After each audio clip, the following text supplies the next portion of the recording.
afternoon, good morning, happy Monday. Hey, we're starting out the week, and when you're starting out the week great, what better way to start it than right here at United Spurs of America? How's everybody doing? Hopefully everybody's getting talked to nicely as their work week begins. Good morning, happy Tuesday to those of you on the other side of the globe. You've already kicked Monday's ass, so thank you for paving the way. But this is episode 168 of the Untitled series, and what a fantastic... Sorry, my hair's distracting me a little bit. My wife was like, you got more gray hairs today than usual, and damn it, she's right. We're not here to talk about my hair. We're here to talk about Tottenham Hotspur smashing Smashton Villa. Ollie Watkins getting sent back to the set of Orange is the New Black. If you don't know, you're going to find out why I say that. I'm also going to say this. John McFinn, you're a fraud. We all knew it, and it was only evident, put on display. We'll talk about all these things. But regardless of the losers who were eternal losers right in front of our eyes, Tottenham Hotspur scored 4 goals. And how sweet it is. Sweeter than the cherriest cherry pie I've ever had down south in America. Now, I don't know how they make cherry pies where you're from, but that motherfucker's sweet as hell. And you know what? That's 4 because, it tastes so fucking good. And they say, shout out Staffy. He said, Jacob, you should curse less on your show. Jacob, you should censor yourself more. You don't want to get blacklisted by YouTube. You know what I said? Why the fuck would I do that? Especially on such a great fucking day like this. Now, I know I could probably read a dictionary and be a little bit better about my language. But fuck that. Ain't no time. There's too much time spending having a good time celebrating these 3 points. Tottenham Hotspur showing once again just what... hey, I'm going to stop there. I'm getting too ahead of myself. And... what's better than not getting too ahead of yourself? 2 heads talking to each other on a show. So how about that? I'm going to bring him onto the stage. We've got Kuva. Good day, my sir. Happy Monday. Happy 3 points day. Happy shitting on Villa day. How are you doing? Good evening. Good evening indeed. Oh, should I? I should have welcomed you on properly. Good evening. Good evening. Good evening. Good evening. Good evening.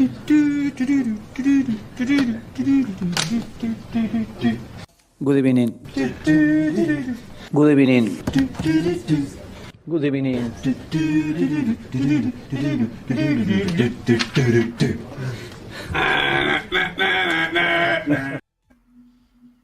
Just really get the mood set right, Kuva. I thought that was absolutely. That was necessary. Speaking of necessary, this isn't necessary, but TJ Warren's in the house. Big up TJ Warren, hitting us with a super. Don't hold back, please. Before I answer this question, Kuva, how are you? How are you doing? Doing well. Nice bit of food, nice weekend. Kids back from school, chilling. Something to do with a football game going pretty well. We had a football game? Yeah. It's quite an important one, apparently. One that we weren't supposed to win or anything like that, but Hey, 3 points at Villa Park ain't for everybody, Kuva. I think only us and Manchester United have done that. So that's kind of nice. Look, there's so much to talk about, but let me tell TJ Warren. Let me just off the top of the show, I'll tell you what I think of John McGinn, TJ Warren. If you weren't here, you know what I should do? Shout out Rich, YouTube chat member. He commented with a bunch of timestamps on yesterday's watch along, and sometimes. Rather than repeating myself, why don't we just visit the moment for a second. I didn't have this prepared, but I'm doing it now. Here, let me go ahead and share this. Big up TJ Warren for the super chat. So big up Rich. Let me make sure. I didn't watch your stream live, but I had to go back to watch it because it had got a bit of attention and people were talking about it. It did it? Who was talking about it? Oh, just random chat channels, so some of the WhatsApp groups or something. And I just noticed that Jacob's really going in hard on this one. We'll be really interested to know who is paid attention to it. But 150 likes. So Chewy did get some Chipotle last night. So as I say, look, I do keep up with this. Yesterday's show had 150 likes. I gave Chewy some Chipotle. I'm a man of my word. But let's see. Maybe where you find out these timestamps are pretty great, Kuva. If you can see them here. Yep. Let me zoom in. So big up Richard James. He timestamped Ollie Watkins roast, a Madison goal, Brennan Johnson goal, McGinn red. Maybe this is where I run. What a foul. They give him a fucking yellow. I swear to God, you better give him a fucking yellow. That is a fucking violent foul. You better fuck him up. Yeah, fuck him up. Get your hands off son, Douglas Luiz, you pussy. Get your hands off son. Fuck you, John McGinn, you bitch. You Irish. Where the fuck are you even from, McGinn? You fucking pussy. You sound like a weak-ass pirate. Somebody better fight that man. That was a disgusting challenge. Disgusting. Filthy. Disgusting. You're a fraud. Your family should be ashamed. The local police better lock him up. He is a fraud. Do not ever fucking foul my red card. Thank you. Yes. Thank you. Yes. Get him the fuck out of here, you pussy. What a shit foul, you fucking absolute waste man. McGinn, McFinn, McFinished, McDone out here. McFucking Donald's ass pussy. You fucking closed. You're not even 24 hours open. McDonald's looking ass bitch. What a nasty ass foul. I'm glad you got sent off. What a fucking disgusting challenge. What a disgusting challenge. What a disgusting challenge. What a absolute horrific challenge. And that's not even Matty Cash, bro. This team is filled with fucking criminals, fucking dirtbags. Thank you, Brennan Johnson. Big up Brennan Johnson. Well, there I go and big up a few people. They're getting a little wrangled and tangled I like to see you reining it in nowadays. Yeah. you know what I really like in that? It's the look in your eyes. It's a little cringy watching myself. I can't lie, but I do look like a fucking crazy person.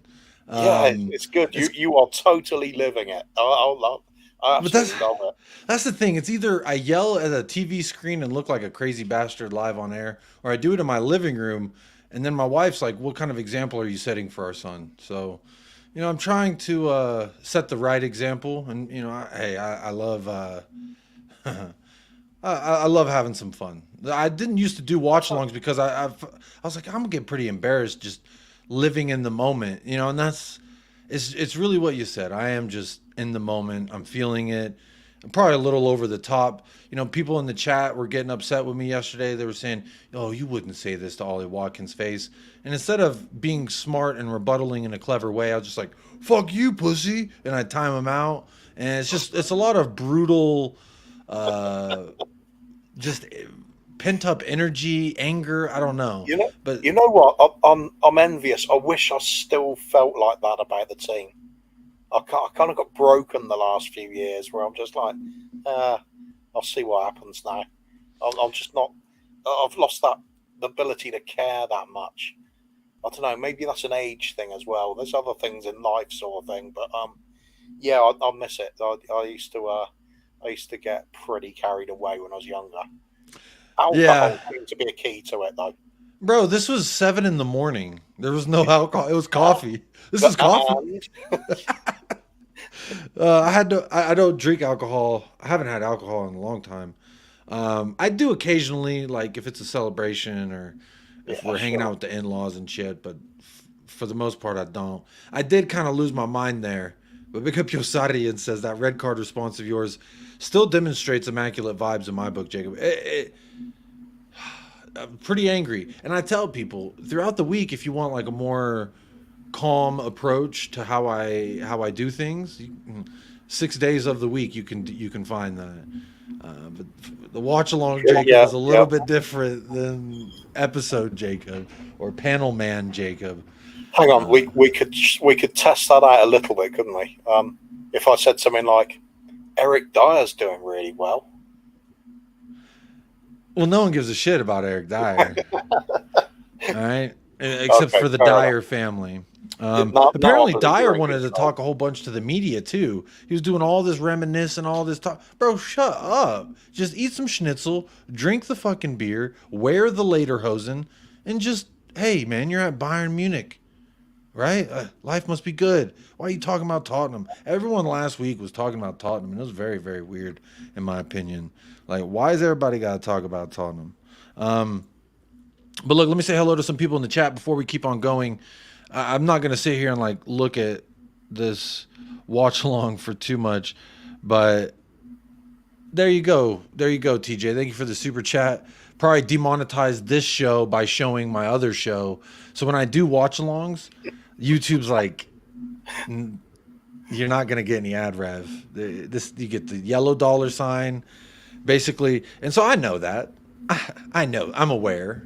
But it's like, do I censor myself, Kuva, so I appease the YouTube overseers and they say, oh, we'll put a fucking Kleenex ad, a fucking Dove body wash ad on your channel because you didn't say fuck too much. You know the parental advisory things that you get on like some videos and stuff like that. I think you need your own one. It needs to be like Jacob's live streaming a live game. It needs to be like the sort of nuclear fallout sort of warning. It's yes, it's a next level. I'll just like the prolonged attacks as well. It's really pleasing. You say it's embarrassing for you to watch them back, but they're funny, mate. Well, since you think they're funny, I'm pulling up the wrong thing here. Where did the comments go? Hang on. Where did they go? I was just looking at the comments. Hang on. Now they just showed an ad. Did you see that? Oh no, I'm on the wrong tab. I'm on the wrong tab. I have two YouTube tabs open. One is the show, and one is apparently this is me talking about Ollie Watkins. Van de Veen. Ooh, get fucked. Get fucked, Ollie. Get fucked. You pussy. Cover your face in shame because you're a fucking fraud. So this was in the morning. You could tell my voice is still kind of groggy and I'm talking a little softer, but nonetheless, bro, there's so much I want to talk about that game. Is that you trying not to wake other people up by any chance? Yeah, because directly this way is where they were sleeping, and so we went forward an hour technically. So right. It was like 6 a.m. technically for kickoff, but it was 7 a.m. because of the hour change. Let's see, what else did I say about Ollie Watkins? Here's Ollie Watkins, the pussy, but guess what? Ollie Watkins, you didn't realize you have Udogie on you. You have Udogie on you, Ollie Watkins. Keep crying to your fucking mother, Ollie Watkins, you fucking lesbian. All right. Okay. It's the first thing that came to mind when I saw him. No, it's because he has a resemblance. So, like, I watched this show, and I don't know if you've ever heard of it. I don't know if they got it in the UK Netflix, but it's called Orange is the New Black. And there's a character on there that he looks like one of the lesbian inmates. And so, like, I had already made that connection. And then when in the moment I was just yelling at Ollie Watkins, it was just, I want to send him back to the set of Orange is the New Black. Honestly, I heard he was in the new season. I heard he's fabulous and he looks great. But yeah, he was crying a lot. He was flopping a lot. But look, let's talk about the match a second, because my watch-alongs, you know, it is the match. There is me doing the commentating, like Van de Veen back to Romero. Romero goes out right, I do that. But then there's things that happen, and then you know, like in a regular commentary sense, you have the play-by-play analyst and then the color analyst. And color analyst is usually the ex-player, ex-manager, the guy who's kind of like, that's right, John, and whenever he does kick the ball, you got to make sure that you're not blah, blah, blah, because he's like the specialist in there. He kind of just speaks on the other stuff. And the other guy, so I try to give you both. That's what I try to bring here on the channel. A little play-by-play, a little color, and a whole lot of love and passion. And that's basically that. So you're picking yourself up as the full package. Is that it? I'm just saying, you want the real deal, the whole spiel? You can come get it here, United Spurs of America. But let's say hello to the chat, and then we'll kick things off with actually talking about the game, rather than me yelling obscenities and probably offensive slurs at players and such. Which, doing it live and yeah, probably not a great idea. But big up Fifth Elemento says, let's go. Come on, you Spurs. Big up Gina says, what a beautiful weekend. Come on, you Spurs. Good evening to you, Big up David Calvino, YouTube chat member. Big up Nate Pye says, I wish I could choose more than one option in the poll. That is a good reminder. Yeah, There is a poll in the chat right now. How are you feeling, or excuse me, how are your vibes the day after thrashing Villa in their home? So far, 53% says immaculate vibes only. 32% says fuck Matty Cash, Ollie Watkins, and McGinn. And I like that one. 16% says top 4 is in our destiny, Udogi now. Let me ask you that off the top, Kuva. Is top 4 in our hands? I mean, mathematically, it is in our hands. We have a game in hand, and we're behind Villa by 2 points. So, in theory, you match their results, win that game in hand. It is versus Chelsea, however, at Stamford Bridge. But you win that game in hand, match Aston Villa, you make top 4. It's that simple. So I would say it is in our hands. Kuva, do you think top 4 is in our hands? How many games to go now? Is it 11 or 12? I can't remember. I should probably have this information. I can quickly look it up as well, but or can I? I thought I could. 11 games to go. Another 33 points to play for. You know what? I'm still of the opinion. Let's go and win all of them and just see if we can nick the league anyway. I don't care. It's you know, we just won 4-0 at a rival's ground. That's a great result, no matter how you look at it. Whether you look at them being tired or badly set up or anything like that, it's still a 4-0 battering, and it's fun. So I'm going with it. I did it at the start of the season. I'll do it now.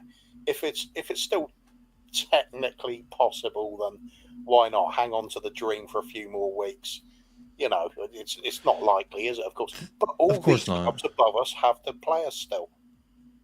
That's funny you mentioned that, because Bleacher Report had ripped out some shit saying, and showed our fixture list, showed them all, they're all on a knee, and Son has the crown in his hands, and it says something like Tottenham Hotspur will have a lot to say about who the future champions are. And I like some of the responses of Spurs fans was like, Sonny's going to turn around and put that crown on his own head. And then there was some tweets that I saw. I didn't actually bookmark. I was just checking to see if I did, but I didn't actually bookmark it. But someone basically said, our next 2 matches, Fulham and Luton, you win those 2. And if Arsenal, Liverpool, City drop in the next 2, which Arsenal and City play each other, it's not impossible, Kuva. It's not probable, but it's not impossible. Exactly, it's not probable. But who cares about probable? I like the long shot. We've always been the long shot this season. We're still in it. We're not completely out of it, but it's just having a bit of fun, isn't it? It's something. It feels like there's still something more there to play for the rest of the season. If we can't nick top place, yeah, of course we can influence who does win it. These are big games coming up. I think it's going to be a lot of fun, and I just think, why can't we just raise our game? I don't see why not. You saw the likes of Maddison coming back now, and he's just starting to click again against Villa. You're just starting to see some of the old Maddison from the beginning of the season. That's massive. On the other hand, Van der Ven injury. Do we know the extent of that yet? I mean, I saw somebody saying 3 months again, but it's interesting you say that. I've actually found this photo of John McGinn in the dressing room waiting for his team to come back. Big up Bob Down Under. Big up Talking Beer. How you doing? Big up Rich. There's old John McGinn. Hang on, there you go. That way y'all can see it a little bit better. John McGinn in the dressing room. Oh, wait, you were talking about Van de Ven. I actually have that too. Ange Postecoglou has said that he doesn't believe Mickey Van de Ven's injury is too significant. And they go on in another tweet somewhere mentioning that he is getting assessed today. Today's the player's day off, but not for Mickey Van de Ven. He's going to get his hamstring assessed and evaluated and fingered. So it's always the finger in his hand. I don't know what they're gonna do to those hamstrings. Technical terms, yeah.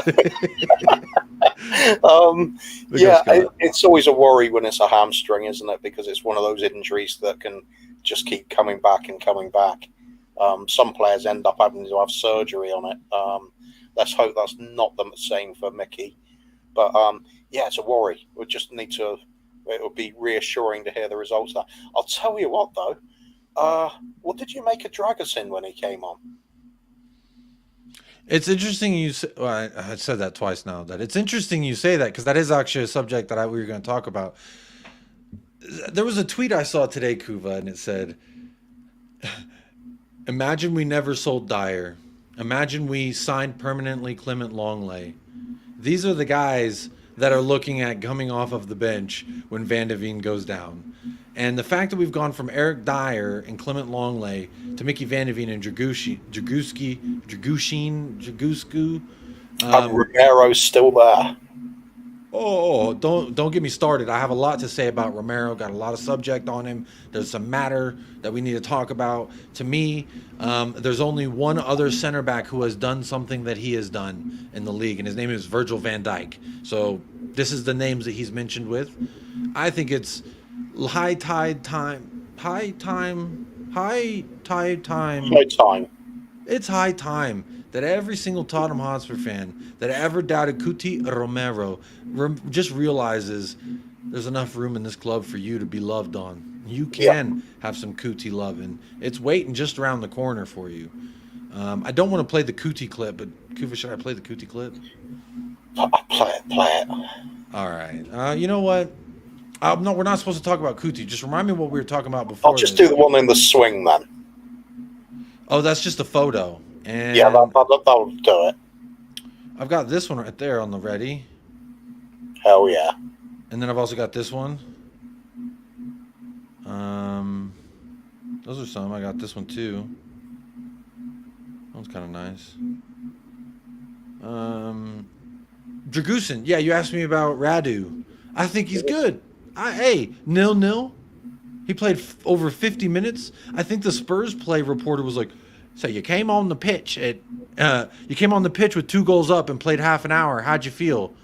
You idiot. He came on the pitch when it was 0-0. If that's Eric Dyer that we're bringing on, I think we don't win that 4-0. I think you could flip a coin and they could have won it 4-0.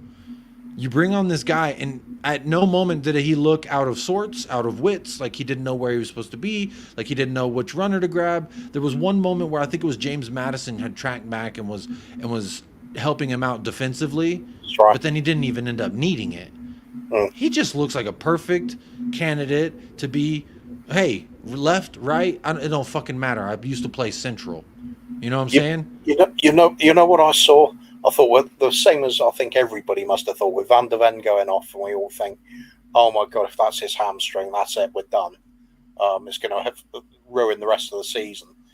But when Dragusin did come on, he's not slow, but he obviously doesn't have Van de Ven's pace, because nobody does. But instead of having the pace, what he did have was sheer aggression. He was giving it some real big man vibes out there. He was putting himself about, smashing the players around. You can't go past him. If you're going to try and get past him, you're going to get hurt. He just looks like he's a big, he's a thickin'. You know what I like? Defender, yeah. This is probably something only me or other big men who are into jerseys and shirt culture, like kit culture. It's like a whole subdivision of people. And I don't know why I have this comment still up. There's him and Udogie are the only 2 players on the squad that give me some kind of feeling of like, that's what I would look like in the shirt. So here's a few indicators of why I say that. So look at, say, Pedro Porro. When he wears his shirt, the AIA goes across his entire torso. That's how small he is. That AIA goes across his whole torso. You look at Dragusin, the AIA is right here. Yeah. You look at Udogie, AIA is right here. I wear the shirt, the AIA is right here. So that's my point, is these are some big boys, and they can fucking move. And I think Destiny Udogie showed again why he is the best left back in the league. Real quick, I apologize. I haven't even been looking at the chat. I've just been talking with Kuva. I've missed some monies going on here. Some sponsors of the show. TJ already grabbed the first sponsorship. David Shear gifting a membership. Big up, David Shear. Who did that membership go to? Nick Brown. Big up to Nick Brown, and welcome Welcome to the club, my friend. And let me pull this up. Bob Down Under with a donation. Hey, Bob. Big up. How you doing? Happy Tuesday. Thanks for talking to us nicely. Even if I am a descendant of the rubbish England sent to Australia. Laugh out loud. This is a... So Bob and David Shear were in the chat. Big up my boys. And I appreciate y'all who come and they not follow me, but they tune into the shows that I go to and they help me fight the good fight, you know? And I made a comment, which some people... It sounds bad. When I watched it back, it does sound bad, but when you know where it's coming from, it's all love. I basically mentioned that back in the day, this is what they taught us in school anyway, here in America, that back in the day, England used to send all the bad people to Australia. And then that... Yep, it's true. So, and I was like, Steve Irwin was one of the bad people. And so I heard they sent all the naughties to England, all the rough and tough. And that's why you're so damn tough. It was indeed a prison colony, yeah. That's true. But since then, they keep beating us at all kinds of sport where it's important. And some may say you. I've got to say, despite all the rivalry, I just love Aussies. I love the attitude. I love the. It's all in with the sport. You just got to win it. That's it. Don't take it. Oh, I remember what I said, and it does sound bad. I said their whole team must have been descendants from the naughty people in Australia, all the criminals they used to send to Australia, because that entire Aston Villa is filled with criminals. It was something like that. And I drew... Just insulted the whole of Australia. Yeah, unfortunately. Yeah. So I do apologize, Bob. And David was there, and he was like, what the fuck, Jacob? And I was like... The best way I can say it is my country's worse. So you have that on us. We were founded on worse principles and more genocides. But we're not here to talk about all that. We're here to talk about Tottenham. But big up Bob. I digress. But that's what Bob was referring to. I might be from a smaller country than you, but we're pretty good on our attempts at genocide as well. So, like, you know, big up genocidal maniac rulers. Uh-oh. Nate just texted me. Nate Pie. He's in Australia. All right. He's one of my Australia guys. And he said, I'm pretty sure you said crazy English people all got sent to Australia. Don't worry, I'm going to get you back. So I've offended the entire continent of Australia. I'm thrown in some mental health issues being the reason, not just, you know. Yeah, you can't forget about that. That's a real spur of the moment thing. Real classy I'll let act. You deal with that one. A real classy act by me. A whoopsie is what I would say. A slip of the tongue. I got lost in the moment. I said some silliness, but that's okay. It was over on This Is Football, that little weekly show we do over there. Big up Bob, big up all my Australian brethren. You know I love you, all right? It's I wasn't thinking about the lovely folks. I was just like really upset with Villa and the fact that they were making me really mad with some of their challenges. Papa Matasar getting a yellow card, I think in the 10th minute. That was so fucking stupid. I was really upset about that. And that's where it all kind of started. But I apologize. Yeah, big up RX Beats with another super chat here, becoming a sponsor of the show. Says, big ups all. By the way, I sent you a preview of my Spurs Acolyte video intro on Twitter. Just wanted to know what you think. Big up RX. I will make sure to check that out. I did see your DM. I'm not ignoring it, but I've just been so freaking swamped with pregnant wife and toddler and all that stuff. But yeah. I apologize. I'll check that out after the show, my friend. Thank you for the generosity. Let's see. Where was I? I was going to say hello to people in the chat. Hello, Philly. How you doing? Big up Wayne Bonner. Derek Smith is here.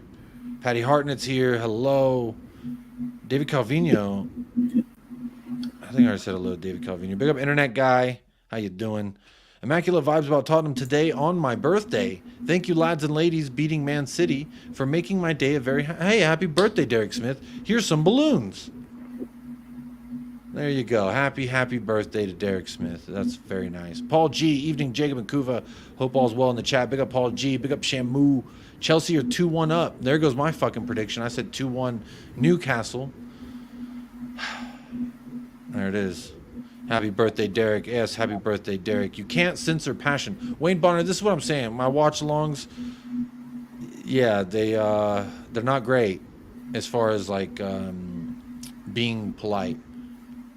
Definitely play another one. TJ wants to see another clip. That's going to demonetize the show if I do that. Hello, Jacob and Kuva. Hope you're well. Big up, Carl. I hope you are as well, my friend. Happy Monday. Future music. Hey, Jacob and Kuva and chat. Peace and love. Tottenham Hotspur Football Club. Big up every single time. Driver's Peanut says that wasn't the insult I was expecting. It wasn't. Oh, just the general slur on Australia. Yeah, okay. I'm with him. No, I think this was in regards to what I said about Ollie Watkins. Yeah. Oh, yeah. It was a bit earlier, wasn't it? Yeah, fair enough. Oh, yes. Yeah. The calling Ollie Watkins. Shall I say it again? It's literally live on. It lives on my channel. Well, I'm quoting. I'm directly quoting, aren't I? So Jacob called Ollie Watkins a lesbian. Yeah, I did. I actually don't take it back either. I've got to admit, out of all the insults, that is not one I would have expected either. It's funny, but I wouldn't have expected. Hey, if anyone's offended by it, I apologize. I have lesbian friends. I have homosexual friends. It's nothing beyond me just talking some shit. Big up Yosarian, talking about Jagoose in there. Scott's in the house. Big up Scott M. I don't know what they're talking about there. Big up Giuseppe. How you doing, Giuseppe Alberto? Big up my guy Jacob and Kuva. Udogi and Dragusin have some girth. Driver's Peanut, this is the word I was looking for. They definitely have a capital G girth about them. And it makes me feel good because I'm a girthy lad myself. And that's what I was meaning with the whole AIA. They like when they wear a shirt, there's some space on the sides after the sponsor. And that's what I... You know what? That's what made McGinn's dirty tackle even worse, was the fact that the doggy was just starting on a really great run at that point. He was bursting past players. I was just thinking he could go all the way here. It just felt like that. He was unstoppable. When a doggy gets on full sprint, who the hell's going to stop him? I think that was the only choice McGinn had, was to foul him, because he wasn't getting anywhere near the ball, was he? No. Hey, I have a whole bunch of tweets and stuff. Like,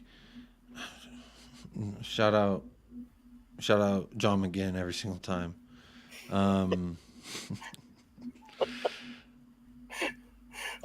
Why is it the more childish and silly the meme, the better?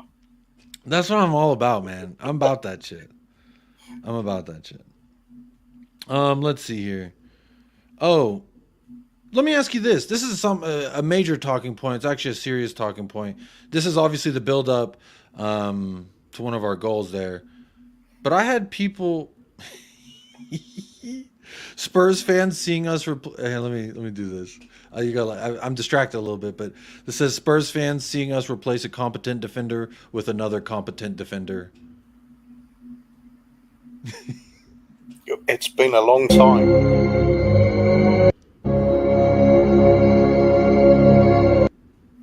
When's the last time we had two competent starting defenders and a bench had a starting had a starting caliber? Like, some people wanted Dragusin to start. I disagree with it, but when's the last time we had something like this, Kuva? It's been a while. It has been a while. I'm trying to think when we had Toby and Jan at the back. Who was the backup then? Wasn't really anybody, was there? Dyer. I think, but he kind of played the six. There was some that could look like they were going to be good backup. Like, remember Vimmer? Yeah. Yeah, I thought he was going to be good, and he just wasn't, was he? He was just... No, he wasn't. Juan Foyth, I think he didn't quite make the grade when he played centre back, but then he played full back for us, and he looked really good for a while. It was a mistake letting him go, as it turned out, but he could have been one, but again, we didn't keep him. Then again, perhaps he wouldn't have turned out to be the decent player he is without leaving us and getting first team football regularly. Yeah, you might be right. You might be right. Skip didn't even make the bench? I didn't realize that. Is there any bigger sign of squad improvement when Skip doesn't make the bench? I didn't know. I didn't even check that. I didn't know that. Real quick, before I ask about the real meat and bones of some of the questions I want to ask and real major talking points, Cliff Jones giving a little congratulations to Sonny for joining him on 5th of the Tottenham Hotspur all-time top scorer, Cliff Jones tweeted, Cliff Jones tweeted, congratulations to Heung-min Son for joining him as 5th in the Tottenham Hotspur all-time top goal-scoring list at 159 goals. And then he says, I hope he goes on to score many, many more. I agree. Any fun Cliff Jones memories for you? Before my time. Lovely. I know he's a club legend. I couldn't tell you when he played at all. In the 60s, part of the Super Spurs. Oh, the 60s, when we won the first European trophy. It's the era that every Spurs fan, unfortunately, not every Spurs fan will get to see it. Yeah. It's one we all would have loved to have seen, the Super Spurs winning the double, playing some of the best football ever. But, yeah, we did. Oh well, that's tradition. Yeah, it is. But big up Cliff Jones. I always like it when a goat recognizes another goat, when they're like, wow, you're a goat, I'm a goat. Bah. That's kind of nice. Nice. Little lock of horns in a friendly way. Yeah, look. Now, keep on bucking, child. Keep on going. And then obviously Fabrizio Romano farming the tweets like he does per usual. Just mentioning that Son has 159 goals as Spurs. Joint 5th. This is legend of the club. How many goals do you think he's going to finish up with at our club? At least 200, I'm saying. Yeah, it's a reasonable figure to aim at, isn't it? I think 200 is a reasonable figure. I saved this video. So hang on, 200. So that's one more season then. Yeah, that's after next season he'll have 200. That's what I'm saying. Come on now. Let's do it. Let's do it. I saved this. I just want to know what your general thoughts are. Hang on, let me do this. Yeah, come on. Look at that. Okay, again, look at the AIA. Look how much space is on the left, how much space is on the right. Yep. This is a thick motherfucker, dude. I'm telling you. Look at how big. That's what I'm saying. There's lots of space. He probably wears an XL. Look at Madison. So James Madison, I love me some Papa Sarr. What a guy. James Madison had a fantastic goal. Yeah. And I just remember, like, when it happened, I was like, I don't know what he scored with. Head, body, neck, shoulder. I don't know what the fuck it was, but I loved it. Assisted by this man right here, Papa Matasar. Papa Matasar is a fucking beast. If that was Kevin De Bruyne who did that cross, I would have seen it on Twitter 100 times. This is why he's the greatest ever. This is why Papa Matasar does it. No one bats an eye. They'll tell you, oh, it's just Villa. I'll put it this way. It's as good a cross as any that David Beckham did. What sets them apart is David Beckham did it all the time. But I mean, for a cross, that's perfect. Goalkeeper couldn't get to it. Defenders couldn't get to it. There on a plate for Madison running in. Found him at exactly the right time. Yeah, beautiful. Absolutely superb cross. More of it, please. I think I'm with you on Mate Sarr as well. Considering how young he is, I think in a few years' time he could develop into something really special. Right now he's still young. He's still got a lot to learn, but he's doing well. I think I'm quite happy seeing him get more and more game time now. I mean, there's people comparing him to young Patrick Vieira and Yaya Toure. I can see the Vieira more. He's more sort of got that elegant long stride to him, and it glides with the ball. So what I would say about Patrick Vieira is he can go fuck himself. Yeah, true. But I mean, if Mate Sarr was, I would never compare him to what I acquired. What's that? Yeah. I think he's clear of. Yeah, he's clear of him now. Mate Sarr's what Patrick Vieira wishes he would have been. Sorry, AMD. AMD's in the house. There's an Arsenal fan. He says, damn, He did say that was a hell of an assist. I like talking shit. I always like to compare him to anyone else other than Arsenal players. Just I'm biased, but Sarr, so good, so elegant, so nice. I love the long stride, the way he runs without the ball, off the ball. He's only 21 years old. I think there's just signs of him getting more and more aggressive in the game as well, I think. And confident. Yeah. Because it was like in the beginning, he was kind of like sometimes confident, sometimes seemed hesitant. And now it just seems like it's Papa's world and you can do what you want. And as you see him making breaking runs as a right forward, what are you doing up there? He's out there trying to get a goal. And I love the kid's tenacity, the ability to get up and down the pitch. He occupies some very great space. And I think defensively, he's always been pretty solid defensively. But it's the offensive side for me, the ball carrying that I've been impressed with. I think he's done the Marcus Rashford celebration more than Marcus Rashford. Yeah, he's always been very keen to offer himself, so he's available to pass the ball to him. But some players can go hiding when the going gets tough. He's never struck me as one of those sorts of players. He's always there, gets up to support the defence and the attack. Great engine on him, of course, but that's not what really makes him. I think he's got a great touch. He's got good passing ability. And I think if he can chip in with a few more goals, a few more assists, get himself more involved at the business end of the pitch, wow, he could really be something. He's got a huge potential for us, but he's not the finished article yet. I think that's what I love so much. Same with the doggy. The doggy's doing brilliantly, but he's not the finished article either. They got years on them yet before they really develop into the full player. It's scary how good they could become. Yeah. I saw another tweet. I didn't bookmark it, but I did see another tweet today that said, this is a great evidence why crime should be legal in the UK, was because look at the crimes we committed by getting Papa Matisar for 18 million and Destiny for 17. We spent like 30 mil on both of these young 21 boys, and they are running shit. If this is them in their learning era, not even in their prime physically, it's scary what they could be. And I just do this. Please, Real Madrid, just fuck off. You already have a full midfield. You're about to sign Alphonso Davies. Just fuck off. All right? No, wait. Let them get interested. It means they do develop into those sort of players. I don't. I don't like it. I don't want Real Madrid sniffing around. Luka Modric, Gareth Bale, that's enough. I've had enough of you. Just go away.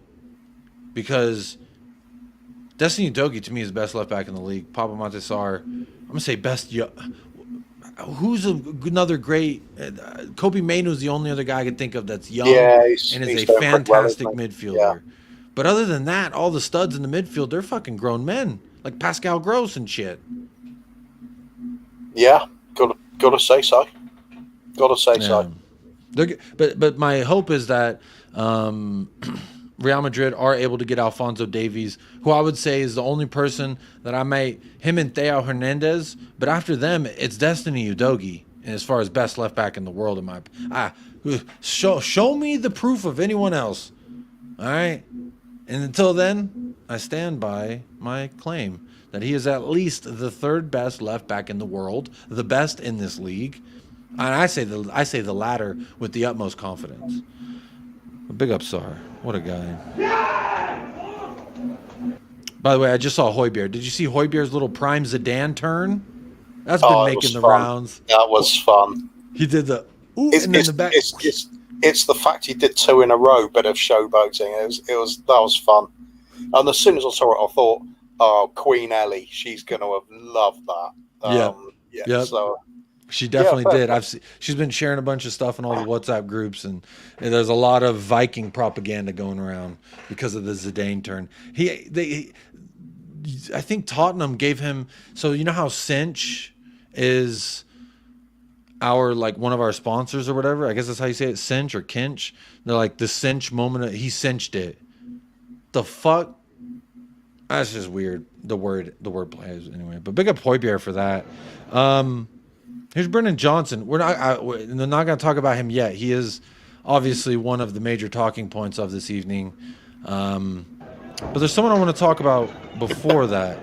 This was going to be an hour show, and we haven't even got to this yet. Yeah, we haven't. No, we haven't. No, it's because I've been getting distracted, Kuva, and that's all me. Oh shoot. Distraction Kulusevski. after a 4-0 win. Was nothing wrong with that. My next the thing I wanted to really start talking about was Kulusevski. So I'm going to ask your opinion, Kuva, and I'm going to preface it with a couple of things. So immediately after the game, I go to the football terrace. They do fan reaction to matches and stuff. So Terry sends me a link, and when I can join, I join. And I joined, and I'm like, wonder what we're going to be talking about today. Because usually when we lose, it's, Ainge is naive. Ainge made the wrong this. Ainge did the wrong that. Fair enough. And I'll debate him as much as I feel is appropriate. And then after we win, it's been like, his subs were too late. He didn't do this and didn't do that. Okay. So then yesterday I go on. And right when I joined, one of the other Spurs fans was saying, I don't know how it's criminal that Kulusevski was out there for 90 plus minutes, the entire match. It's criminal that he was out there. He should have been subbed off. He should have been the first one subbed off. And then another Spurs fan said, outside of 2 moments, he was, and I said, 2 moments, he was involved in 3 of the goals, the first 3 goals to be specific, and he assisted the third. And then the conversation started going into the Kulusevski talk, like, bro, first 45, I thought he wasn't good. He had 20 touches in 45 minutes. As a winger, as an attacker, as a key cog in the build-up play, that's not enough. Brennan Johnson, I think, had 42 or something, almost double. And it was clear that we were working things on the left-hand side in that first half. Admittedly, I thought Kulusevski, when we were at halftime, he was one of the people I was like, he's anonymous. He hasn't done anything. I need to see something from him. And then during the halftime show, I think Chang called in. Sam from stateside Lily Whites also called in, and they were we joked about, what if Kulu comes out of the gates like he did versus Wolves and just has a little bit of magic, gets that goal? Well, 3 of the first 3 goals, Kulusevski was directly involved in. Now, I know for 2 of them, he didn't get the assist, but he did for the third one. And in the second one, that's Brennan Johnson. That's the fight. This little 1-2 play with them. Look at the Villa players. When he's breaking away, running with the ball, they just stand there like, summed it up. People say Kulusevski didn't do much. Try telling that to Lucas Digne or Moreno when he came on. They couldn't handle him. He was way too powerful for him. What he did was lock down that side of the pitch. Villa. Let's not forget. People say, it was a dull first half. It was a really cagey sort of not many chances game. That's partly because we shut Villa down, and Kulusevski is a big part of that. One of the big reasons Kulusevski keeps his place is because he is capable of winning the ball. He does win the ball high up the pitch on a regular basis, and he's also first line of defence there as well. It does work when he's playing and Porro's playing. More often than not, we're doing pretty well with it. Of course, when the rest of the attack's struggling a little bit, perhaps the emphasis does go on Kulusevski a little bit unfairly then, because he's not that blisteringly paced winger that will go to the touchline all the time and then cut the ball across. I think that's what people want to see more of. Obviously, it's more exciting for a start. But I think Kulusevski's role to the team is really badly underestimated. When he is missing, sometimes you will see the ball coming back from the opposition way too quickly. He's very good at getting the ball, holding the ball, and moving forward with it. Sometimes he'll go a little bit on the slow side. Sometimes players aren't into position quick enough for him to do much with it. But he does cut in a bit too much. There's no doubt about it. but I think we usually look more balanced when he is in the team. However, we've got a few options now, haven't we? So we can change around. Against Villa, though, I thought he had a very decent game, Kulusevski. Can't think of anybody on our team that didn't, really. I just don't understand, though, what the hate around Kulusevski is. Like, and I agree with you. I think you hit one of the points, which is he doesn't do what a typical winger does. And when he's on the wing, I've often said, you can go back and watch, I'm not going to shy away from my criticisms of him as a winger. I have been on his case for some time now. I still remain that I don't know that he is a Ange Postecoglou style winger, but when the man has a good fucking game, like, you have to give him some credit. And I think the first half, no one had any shots on target. 0 shots on target for both sides in the first half, if I'm not mistaken. Let's find out. We basically shut Villa down in their own backyard. That's what the first half was, really. So first half stats, if I remember correctly, 70% ball possession to their 30. 1 shot, no team had shots on target. They had 5 shots, so their counterattack was working. Look, they're a well-managed side. There's a reason they're in 4th place in the fucking Premier League at this juncture in the season, because they're a good side. Now, they've also been regarded as one of the best sides at doing the offside trap. Big up Aaron. Big up Jod Dank. How you doing? It was really, I thought it was very negative they changed to having a 5 at the back against us. I was really surprised to see that. I mean, they're at the home team and everything, and I thought perhaps Emery's playing for the draw. You know, could you really do that? Play for a 0-0 draw at home, and just hope maybe you get a scrappy counter-attack goal? Perhaps that's my feeling. What he was trying to do. Perhaps he was trying to manage that midweek fixture against Ajax. Players obviously tired a bit, but. I think he was trying to get away with one against us, and it just didn't work. Backfired badly for him. It was strange in a lot of ways, the game. Here's the weird one. I actually think we were better against them when we lost 2-1 at home. I think we played much better football there. Son had a hat trick of offside goals that day, I remember. Yeah, we really should have hit a lot of goals there. The difference today was Villa's tactics, but them being a bit flat, and the finishing. Our finishing was good again in this match, because what was it? So I think we had about 9 shots in total, 5 on target, 4 goals. That's pretty clinical. That's pretty clinical by anybody's standards. Let me see. 8 shots, 5 shots on target, 4 goals. Yeah. I agree. And Villa only had about 10 shots or something like that. 5. Wait, no, 10 in total. It was okay. I just fucked it up because I clicked second half and it was only showing me the second half stats. So in total, almost 70% possession, 9 shots, 5 of them on target. They had 10 shots, 1 of them on target. Sounds like me, like we fucking dominated them. And I put this in the title that Tottenham Hotspur are never going to be perfect.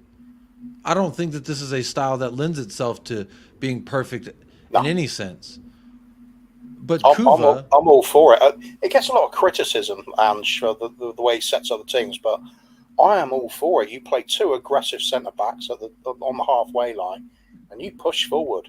If you've got belief in those 2 centre-backs and they've got players around them that are capable of getting on their horse and galloping back when needed, you can do this kind of thing. The criticism isn't the way we defend or being gung-ho. The only criticisms I ever have of the team is when we're struggling to create chances, or we keep missing sitters, or the quality of the chances created is bad, or decision-making in the final third. I don't think as an attacking outfit we've been that great this season, and yet we still scored quite a lot of goals. I mean, I'm looking at it when Ange Ball is in full flow. hopefully we've got the signings in to do that next season. I think we could score a bucket load. I really do. To me, this was a sign of Ainge ball at full flow. And I like Rich's comment here. Big up Rich says maybe the game plan was to shut them down first half and attack the second half against tired legs. We controlled the ball in the first half. We dictated what was going on in the first half. They had counterattacks, and their counterattacks were off of some mistakes. I remember Basuma gave the ball gave it away once badly. Kuti did twice, to my recollection. Just passes when we were getting pressed and under duress that were bad passes. And that's indicative of a team that is a good pressing team. Aston Villa this whole season has been accredited with being a good pressing side. Number 1 in the offside trap. So to me, Kuva, I'm not surprised that we had those mistakes and they were catching us on the counter. Now, I don't know if they were sitting back trying to do the whole 0-0 for a draw, but you got to understand that a point for Villa versus us, that to them almost secures 4th place. They get a point versus us in that match. Now we're chasing and they're in control. At least in this point, we're in control. And look, I see Scott M is here. He's still upset with Ainge ball. It's strange to me that people could be upset with a 4-0 win. Scott, I love you, my friend. What is it? I put it in the poll, and I put it in sarcastic font because I found it funny. And it does have 1%. So, Scott, I think it was your vote. It was what I assumed your vote would be, which is Spurs not good enough again. We were lucky. Kuva, were we not good enough yesterday? Did we get lucky? We were lucky. Villa were bad, you can say that, but we weren't lucky. We fully deserved the win. Absolutely no doubt about it. What I kind of like about Scott M is he's so consistent with everything. He's on brand. The only way you are going to satisfy Scott M is if we go out and win something. That's it, period. He's so focused on that. So, I find it's almost difficult to argue with him because we're looking at the club with different lenses on. I've got a kind of long-term goal I'm looking at and hoping the club can match up to that. And Scott's just not accepting any of it. It's like, do it now or get out. He's like had enough of all this bullshit with the owners and everything. Just sort it out, get quality players in now and do something. The window's not open right now, by the way. Literally right now, no matter how hard we try, the window's shut, unfortunately. So there's nothing we can do about the team right now. That's the thing, is they keep the pressure on the owners, make sure they do what I think they did a reasonable job last summer. I mean, there was some good signings. Van der Ven and Madison, Madison Vicario. And then you look at the benefits of sticking with Porro and the doggy coming in. It's a good little setup there that's happening. We've got a decent back 5 now. We've got Madison, we've got Sonny. Sar's looking good. I think we've got quite a few players if I'm really harsh, I'd say we've got 7 definite starters. I think we need a squad of 18 quality players to really challenge for titles. So I'd say 11 away. That's me being fairly harsh about some of the players, because some of them might turn it around, might not. I'm still not convinced on the likes of Brennan Johnson, despite him having an improved game, I'll say. I don't think he was as great as some of the fans were making out. Man of the match was a bit much, I thought. For Brennan Johnson? Yeah. Well, I do want to speak on that. We do got to speak on it. Because for me, in the first half, I thought him and Van de Ven were our best players. I thought every time Matty Cash physically went to him, he had an answer. I thought yesterday, to me, and I probably should talk about this with someone else other than John McGinn right there. Hang on. Let me someone professional. I have a lot of stuff on Brennan Johnson, which is the next subject that I want to talk about. But real quick, we are over an hour here on the stream. Big up. Over 100 people across all the platforms we are streaming to. So whatever you're on, make sure you are liking, subscribing, and tickling, and whatever the fuck. Do it all. Or don't. Or, it's all up to you. That was the first thing. I have this here on Brennan Johnson. I thought this is worth talking about. So I want to talk about his performance for a second, and then I want to go to the things that I have saved here. So Kuva, for me, that first half, Brennan Johnson was playing and doing a lot of the things that I have often asked to see, regardless of the goals and assists. That none of that happened in the first half. But I'm saying, in regards to playing like a fucking man, when you are getting a shoulder to shoulder, give it back. Don't just receive. To me, I thought he had every answer for Matty Cash. I thought physically, when he was approached by who was it working on that would be their right hand side. I can't remember what midfielder that was, but it was Matty Cash, or maybe it was Matty Cash and I can't remember who the fuck it was. But I'm gonna look it up because that's actually gonna piss me off if I can't remember. Douglas Luiz, maybe. Yeah, Douglas Luiz. Well, Douglas Luiz was getting bodied all over the pitch, left, right, center. But it's John McGinn who they have on that formation on that side. So maybe it was John McGinn, and I just don't really remember that it was him in the first half specifically that I'm talking about. But off of the ball, he was getting a lot of contact. With the ball, he was getting a lot of contact. And normally when we see Brennan Johnson receive that contact, he falls over, he looks soft, he looks like a child and weak. And I remember during my halftime saying, Brennan Johnson, Van de Ven are our best players in that first half. Brennan Johnson is actually looking the most lively out of the two wingers.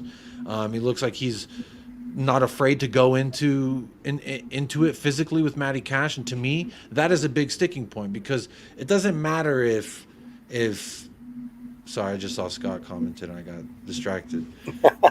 He says, sorry, I just heard your question. I'm not upset about the game. I have said it was a meaningless game and a meaningless season and a meaningless project. Interesting. Well, he's got a high standard set for himself. That's all he can say. You know what I'm taking away from all this? He said, I'm not upset about the game. That's a win, baby. We won. Hey, that's a good game. If Scott is not upset about the game, we are fucking cooking, baby. We are cooking with hot grease. So I love to see that, Scott.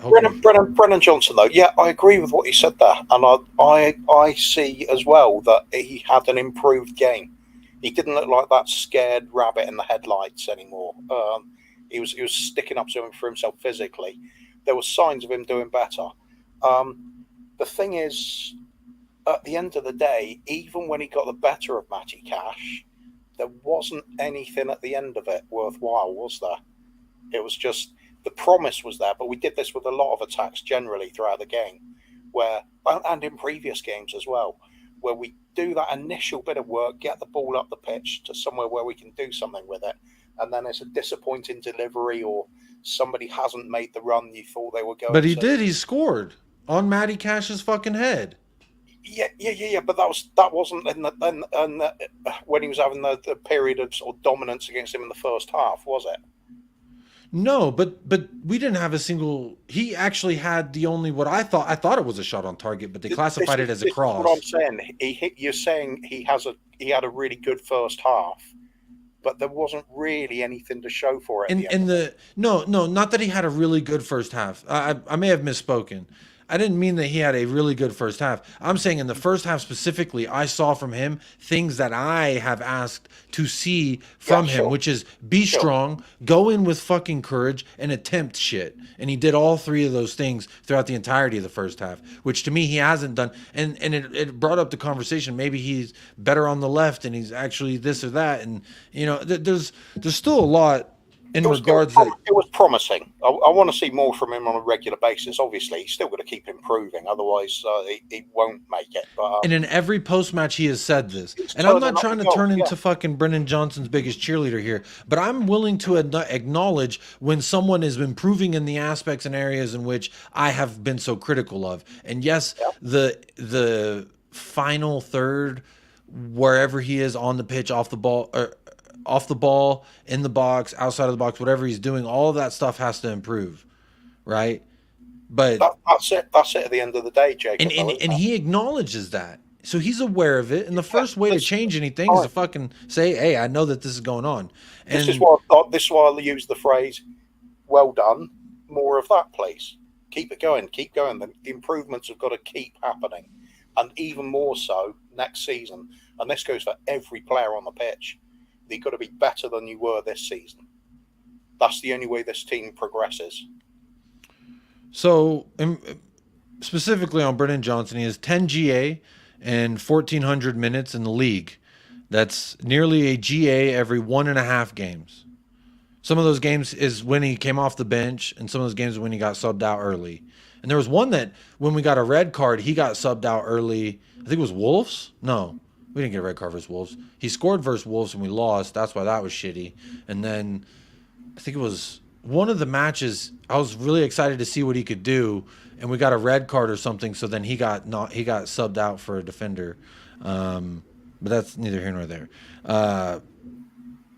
There's John McGinn. Hang on, I got something here. I got stuff on Brennan Johnson. Obviously, it's not in order. But when this whole shit goes down, who's the first motherfucker in John McGinn's ugly ass face? I like that. Yeah, that's nice. That was Brennan Johnson, baby. Also, if you Google who owns Matty Cash, a photo of Brennan Johnson will appear. So, yeah, you gotta tell me Google's wrong. You know how we were talking about we really want to see Matty Cash smashed all over the pitch, just get some revenge on him. Does it seem somehow better that we just thrashed the hell out of Villa and he had a really, really bad game? Is that even better? Humiliated in your own backyard. And you know who got the final challenge on him as well? Yeah. Rodrigo Bentancur. That is correct. Big up David Shear real quick. Big up David Shear for further being a sponsor of the channel. Hello, my friend. How are you doing? Thank you for your very generous donation with a super sticker. And I'm looking at the sticker, and it looks like a leveling up. It looks like a level up. Yeah. Just get big. It looks like a little robot. He's small. He's getting big. And maybe this is talking about Brennan Johnson, because this is kind of the vibe that I'm on. It's his first season. Maybe Jacob was a little rough on the young lad. I'm all for it, man. But it's just got to keep it going, keep improving. Yeah, that's all there is to it. Big up David Shear. I agree with you. I do think that regardless of how well you want to rate him yesterday or how low you want to rate him, the message is the same. Keep getting better, more of what you're doing while improving. And I think that's the same with everybody.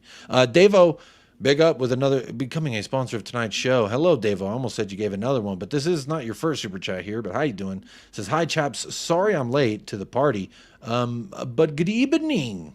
Good evening. Good evening. Good evening to you. Good evening. Yes.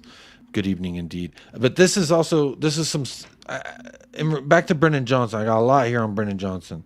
Now, again, I'm not saying I'm becoming the propaganda merchant for Brennan Johnson, but just hang tight with me 1 second now. Hang on now. I like this. This was kind of nice. I'm gonna change the layout so you can see it better. Let me take this comment down, and let's do this. So this is a comprehensive list of all the players across the world who have the same or less GA than Brennan Johnson. Jack Grealish, that was a $100 million player. Mykhailo Mudryk, $100 million player. That's kind of where the list falls apart already, isn't it? Because Mudryk's up there. Well, Mudryk's guy has 5 GA. Yeah, but he's crap. But this is the... Kuba. I think okay, we'll go with the positive bit. Okay. Right. Yeah. Well, wait, look, these are all players, but those are just the first two names. I don't think that makes the list go to shit, because all that means is that Mykhailo Mudryk has more GA than Jack Grealish.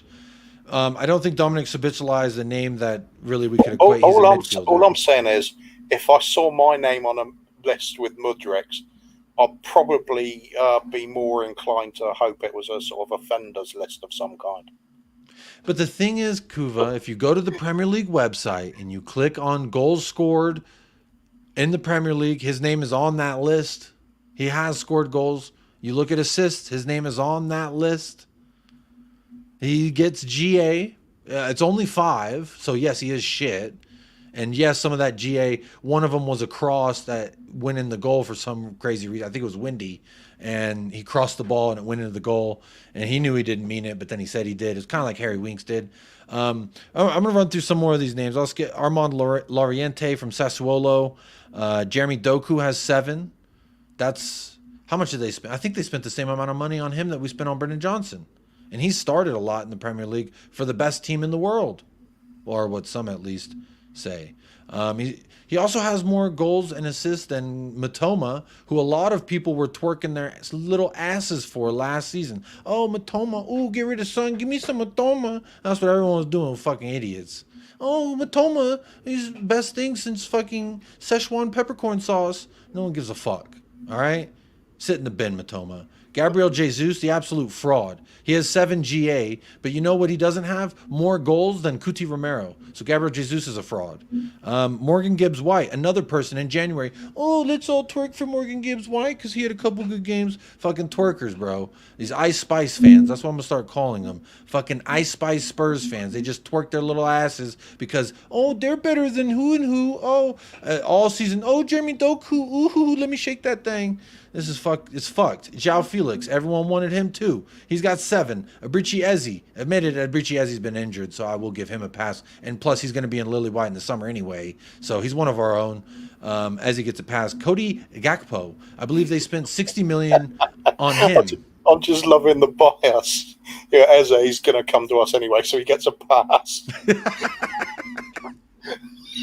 He gets a pass. I'm not going to mud him. He was injured, and he's a future Lily White member. So, Cody Gakpo, Cody Gakpo, more like Cody Gag Reflex. 8 GA for that bum. Leandro Trossard. Everyone's twerking their little bums for him. Oh, look at the super sub. Oh, Brennan's got more GA than him.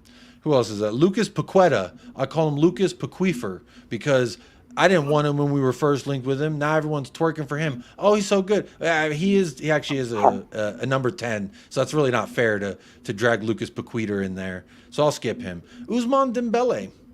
He went to Barcelona for like a crazy fee. Then now he's at PSG. He has 8 GA. Federico Chiesa. He plays for Juventus in the Serie A. Yeah, Chiesa is just. Oh, come on. You can't say. He's got 8 GA. In his league, so therefore Brennan Johnson's at least on par with him. Is that what you're saying?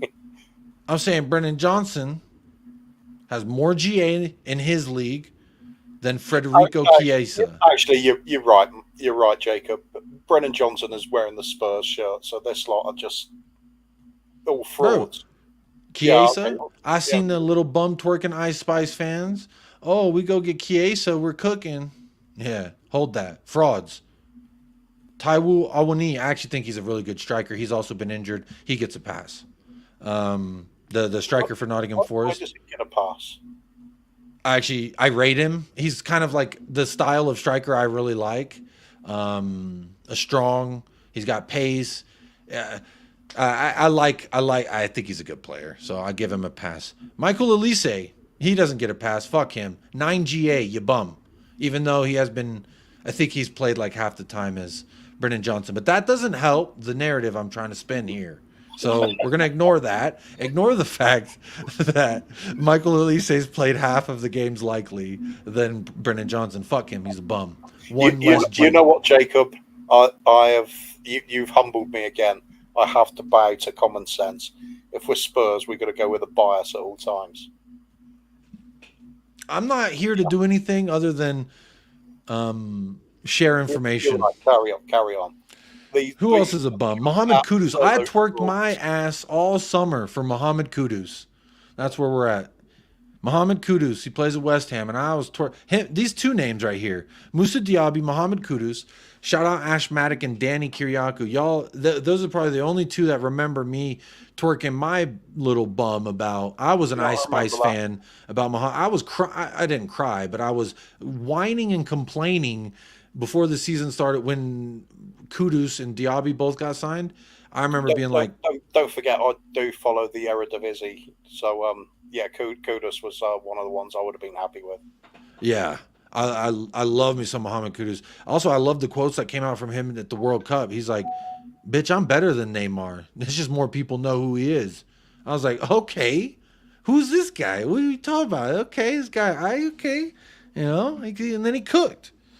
But look, let's keep going. These two names, I'd take both of these wingers. And even in the beginning of the season, Mohamed Kudus and Moussa Diaby, both of them cost the same as Brennan Johnson.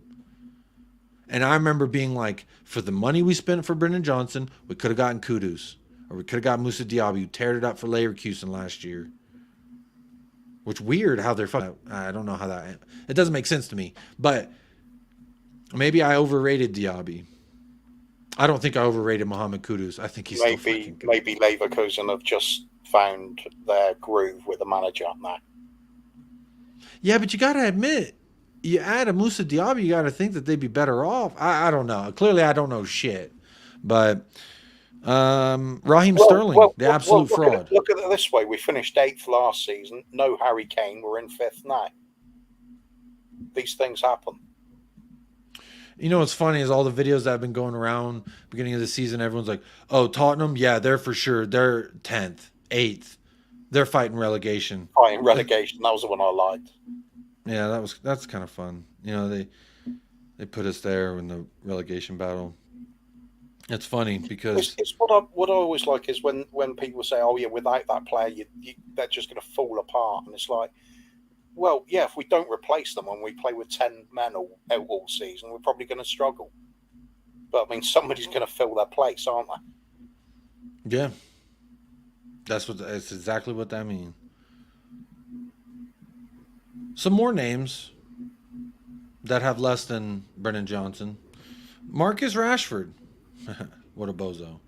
Ferran Torres, ex-City player there. Luis Diaz. Bro, Luis Diaz could have had 3 goals yesterday, but he's a bozo. Now, here's all the players that are on the same GA as Brennan Johnson in their respective leagues. Kubo for Real Sociedad. Nico Williams, another player whom I've gone on record twerking my bum for quite a bit. I did last year. I have this year as well.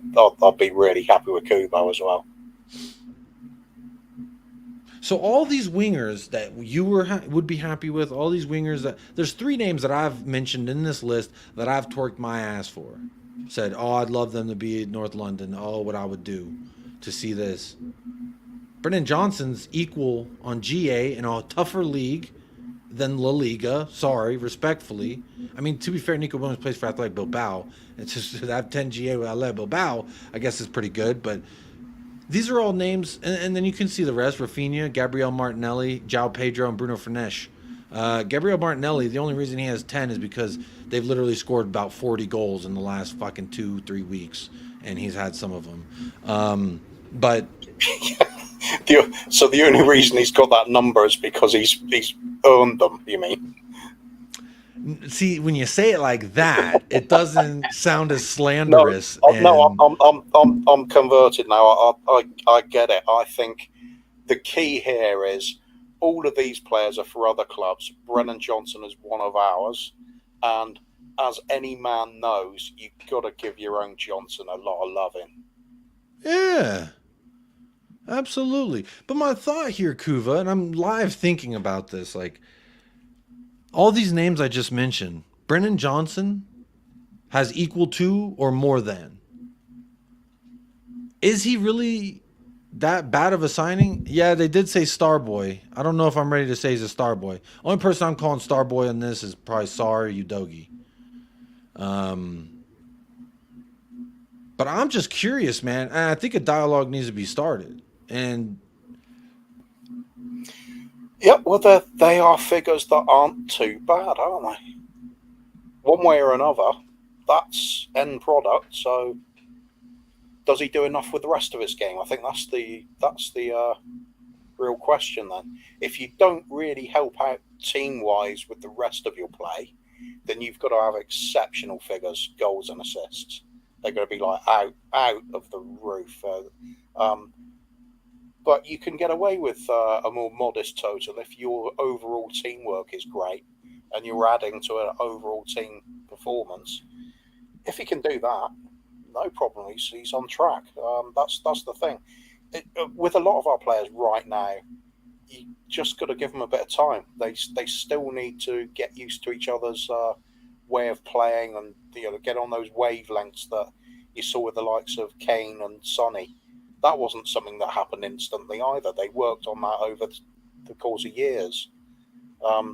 So we don't know how good some of these players are going to be at the moment. I think that comes back to what we said at the start of the show. He's got to just keep improving. If he can do that, it gets everybody off his back. If he keeps improving, keeps banging goals in, creating goals, he's going to be a player. 10 GA at this juncture. Likely to be more. First season with us. Joined us See, 3 games after we... Stats again. Stats only go so far. I don't really care too much. I prefer to just... But when Bakuva, I agree. But I believe stats will tell you half the story. Your eyes will tell you the other half. That's genuinely my belief. But there's no ignoring when you win a game by a goal, you win a game by 2 goals, or you win a game like we did last night, 4-0. And he's got some of those statistics that led to... It's like I don't ever like to throw a bunch of shade at our players, but I agree. There's a lot of times when he started where he has the ball out on the right-hand side or the left whenever he was there at the beginning, that I got really frustrated and he was annoying the fuck out of me. And it was just like that final third is like, I was very frustrated with him. And I still, to a degree, think that, like, I'm just wondering, am I wrong here? And you seem to be like, no, I'm not, because he still needs to prove it. But I just feel like maybe we were a little tough on him. Not me specifically. There's been a lot of people who've been like way rougher about the Brennan Johnson thing. But I was a lot rougher a few weeks back. I thought bad signing. He looked totally out of place. He looked like somebody that was too nervous to play for the club. So he is definitely improving. How much he improves, I don't know yet, but he's on the right track. It's just a question of, can he reach those sort of heights that I think we're going to need from him if we're going to be challenging for league titles, and that's all I'm focused on. It's going to be still going to take a few years before we're there, most likely. But if we do really well in this summer transfer window and think players get understandings going, I think we could be onto something earlier than expected. Maybe he's part of that. Maybe he is. But he does have to go out and prove it, the same as every other player does as well. Yeah. I mean, I'll admit, the beginning parts of the season, after Ainge said this was my number 1 target in the summer, when he said that, and then I saw what I saw from Brennan, I was like, oh, I started questioning, Ainge, maybe you should let other people go ahead and say what our number 1 targets are, if this is your number 1 target. But for me, this comment here from Dan says, problem with Johnson, he does a good 5-10 minutes and he disappears every game, bar the Villa game. So this makes me think of my next question. Was this his best performance in a Tottenham Hotspur shirt?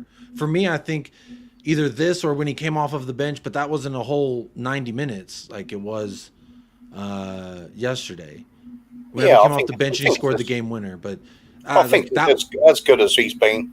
He doesn't look like he's completely out of place in the Premier League now. He's got more confidence, clearly. So I keep thinking back to, like, GA aside, stats aside, what my eyes show me in that first half, second half, versus a very tough physical side that's going to lay into you, he showed me that he wasn't afraid of it. Now, when we play fucking City, he may shell up because it's City. When we play Arsenal, he may shell up because it's Arsenal. I don't know.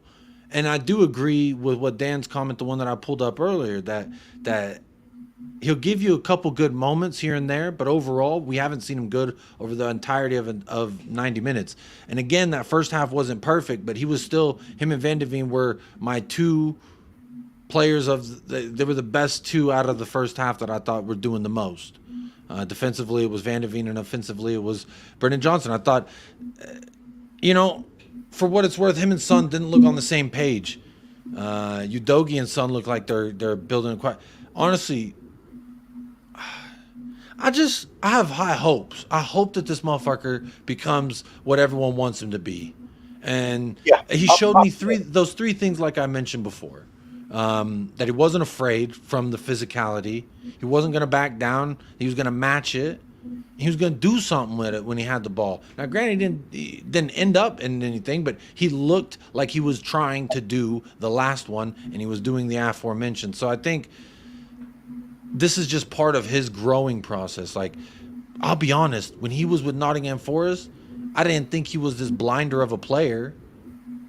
I'll be honest. I out of Forest, Morgan Gibbs White, I would agree with. I was like, he's probably the most talented forward there.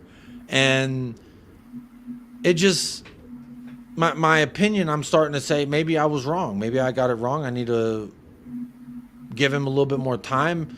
You know, this young man turned his Instagram comments off because of the abuse he was getting from our fans. And Emerson actually spoke up about being booed by our fans as well. And it almost made me want to change the subject of today's show about, like, why are our fucking fans abusing our players all the time? Like, as much as they piss me off, I still, like, sympathize with the human aspect, I suppose. So, I don't know. He's aware of it. In his post-match press conference, Brennan Johnson said something to the effect, it's not a direct quote, but he said something to the effect of, to all of those who have stuck by me through the criticism, this one's for you, and I'm going to continue to improve and get better. Like, he's acknowledging the fact that everyone's been shitting on him. He turned his comments off and said, I'm going to go fucking prove it.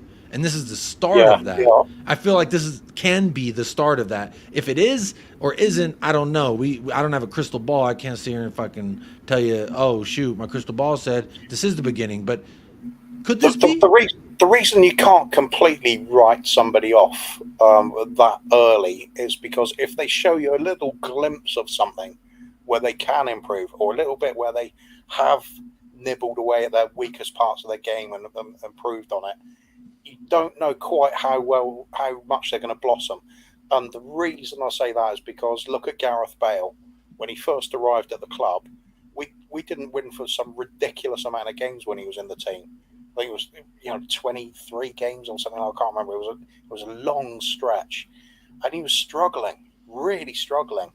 And then all of a sudden, you start seeing little glimpses, and think he's got a lot of talent, this kid. I mean, I'm not going to compare him to young Brennan Johnson to young Gareth Bale. They're different class altogether. But I mean, so they're from the same area. The same principle applies, though. They could be really offering something next season. I don't know. I'm not going to say it's like, with Ndombele turns up and after a few games you're thinking, what is the point in this? He's just not doing anything. And it's like getting... That's not a great example for me because I still... There's a beautiful highlight reel of his time at Tottenham and some of the tricks and flicks and turns and burns, baby. Ooh, Ndombele. Whenever he did... I could show you an Eric Dyer highlight reel. I know, but when I'm watching... I don't want to talk about this for an ad nauseum, but there was one of the Tanguy Ndombele, like, because there was a viral tweet going around and it was like, name a footballer you wish it had just worked out with, and someone was like, this beast, and it was basically, it was like 4 minutes over the 4 years that Tanguy has been here where he actually did the one thing on the pitch. They just didn't show the part where he didn't track back, where he didn't take on a man, they just show the 2 seconds of brilliant movement in the midfield, or a brilliant turn, brilliant tricks and shit. And it does, like, I know what hype videos do. They do just that. They hype you on the player. I don't even know why we started talking about Tanguy Ndombele, but some of those tricks and flicks were so fucking cool, man. I just like, if he was a good guy, if he would done the right thing. But we're not here to talk about Tanguy. In regards to Brennan Johnson, to me, this is how you respond. You don't He doesn't really take into social media and been like, you guys are being mean and yada yada. He's just kind of like, I'll show you that I'm improving, that I am not now what I'm going to be, and that I'm going to continue to work on that. And honestly, I do think yesterday was his best match in a Tottenham Hotspur shirt, if I'm honest. Big up Mount Everest Hotspur says, good evening, my friend. Good evening to you. Good evening. Good evening. Good evening.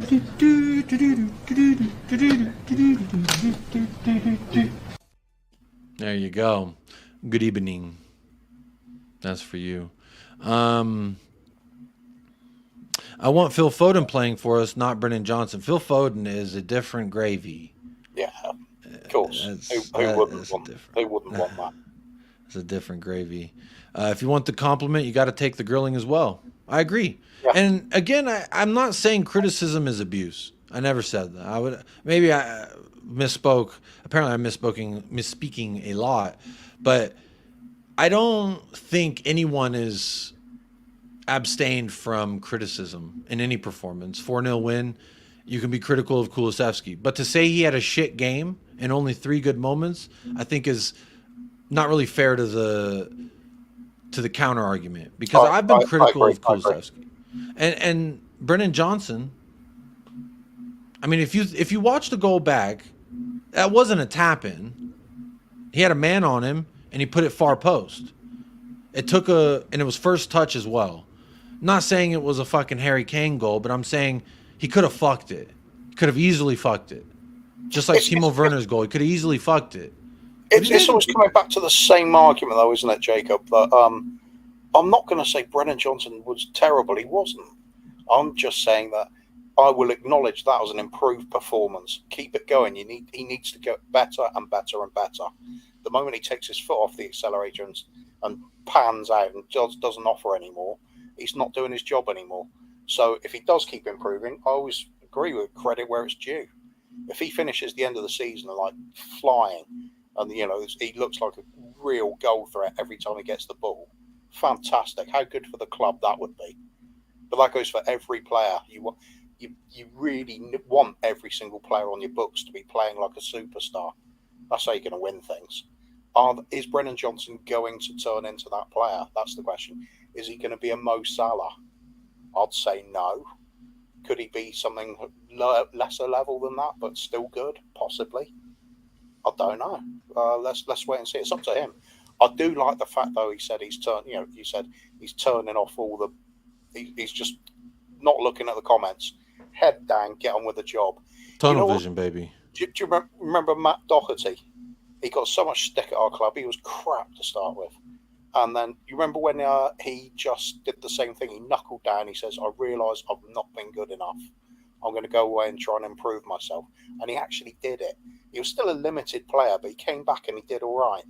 I think him and Kulusevski actually had a good little understanding going at one point, playing on the right flank. But I think Doherty was complete ass cheeks. I don't remember a single good performance from him. Player, but he did. Was there a good game that you remember from Doherty? He went from disastrous to meh. That's Emerson Royale. We have it still. He went from disastrous to meh, but with some vibes, and that's kind of fun. No, I don't think he's raced his game to meh yet. See, I disagree. I think defensively it's just all the other stuff, like with the ball, near the ball, passing the ball, receiving the ball. We can agree to disagree on it. I think one thing you will agree with, though, he is surely not our leading right back going forward. Going forward into the future, not just on the pitch. No, I agree with that 100%. That's all it comes down to at the end of the day. Rick C, I agree with this here. I'm not going to read it out because then it would seem like I'm just reading out comments that agree with my points. But this is the same sentiment that I have in regards to that first half with Brennan Johnson. Big up Saad with the football corner. What did you say about Trossard? What did you say about Trossard better than all your attacking players? Poor man's Brennan Johnson. Yeah, Trossard's a poor man's Brennan Johnson. He's Brennan Johnson with some eyeliner. Wait, no, he's got... What is... Trossard's got like those bags under his eyes. I think he needs a good night's rest. But Trossard has less GA in the Premier League than Brennan Johnson. Trossard is on that's what it's all about. Yeah. Look at that. There's his name right there. Hold that, Sod. 8 goals, you fraud. Tricky one. 2% of people have voted for Spurs not good enough in the poll. We are over an hour and a half. Good time to check in with the poll here. 108 votes. 108 votes. That means Chewy should surely be getting some food tonight. Let's find out. No, he's not. We're at 64 likes. Chewy's not. You hear that, Chewy? They don't like you. You're going to make me starve this dog? Because that's on y'all, for real. 64 likes. 110 votes. 39% says Immaculate Vibes only. 35% says fuck Matty Cash, Ollie Watkins, and McGinn. He is a fraud. Fuck him. I got my vote. You know, I'm going to add those two together because I'm going to say it is now a 73% voted for Immaculate Vibes only plus fuck you, Matty Cash and Ollie Watkins and McGinn. You're all frauds. And then 3% of 112 have said Spurs not good enough again. Lucky. Yeah, 3% says not good enough. I mean, not good enough for what? Good enough to win 4-0. Bro, I don't know. I just try to give it like an answer that, you know, someone who's not happy with Tottenham can answer. They're like, fuck Tottenham. I know we won 4-0, but let me ask you something. Has Ainge been found out, Kuva? No. 2 weeks ago, Ainge was found out. 2 weeks ago, Ainge was naive. Oh, God, yeah. 2 weeks ago, Ainge was naive, clueless, out of his depth. And we've won how many games this season so far? We're how far ahead of what we were last season? I think we're only 11 points away from our total for last season now. We've won 16 matches, Kuva. It's not bad for somebody that doesn't have a clue, really, isn't it? Yeah, it's kind of crazy. You know, we have less. Wow, we have less losses than Aston Villa. Isn't that crazy? Big up Chris Peters, member for 6 months. My friend, you've been a member for as long as my longest high school relationship. And isn't that very sweet? 6 months of bliss. Big up to Chris Peters. And then he also gifted 5 memberships. Big up Chris Peters. Let's see who got those membos. Who got the membos? OTC transitional period got a membo. Phil Coys with the membo. Dan E with the membo. Cockeyed TV and Donovan Ostriker. Welcome back, Donovan. You beautiful man. Big up to you for that. Becoming a sponsor of tonight's show. Oh, big up David Shear gifting 5 memberships. Let's see who those go to. Big up Hamesh Connell. Hamesh Connellin. Regista Kev. Elder. Ed's Mancunian Therapy and Catch 22. Big up.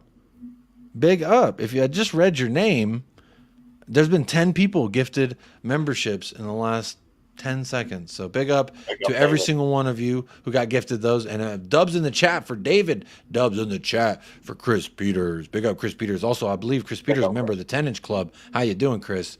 Got a question here from Bob Down Under that I starred. Don't want it to get sandwiched and we lose it. Because he's a member, and if you are a member and you put a Q in your comment, I will star it and try to bring it up at a later time in the show in which I'm like, what was I talking about? And then I'll just bring up a random question because fuck it. So Bob says, question: are we about to see Prime Bissouma?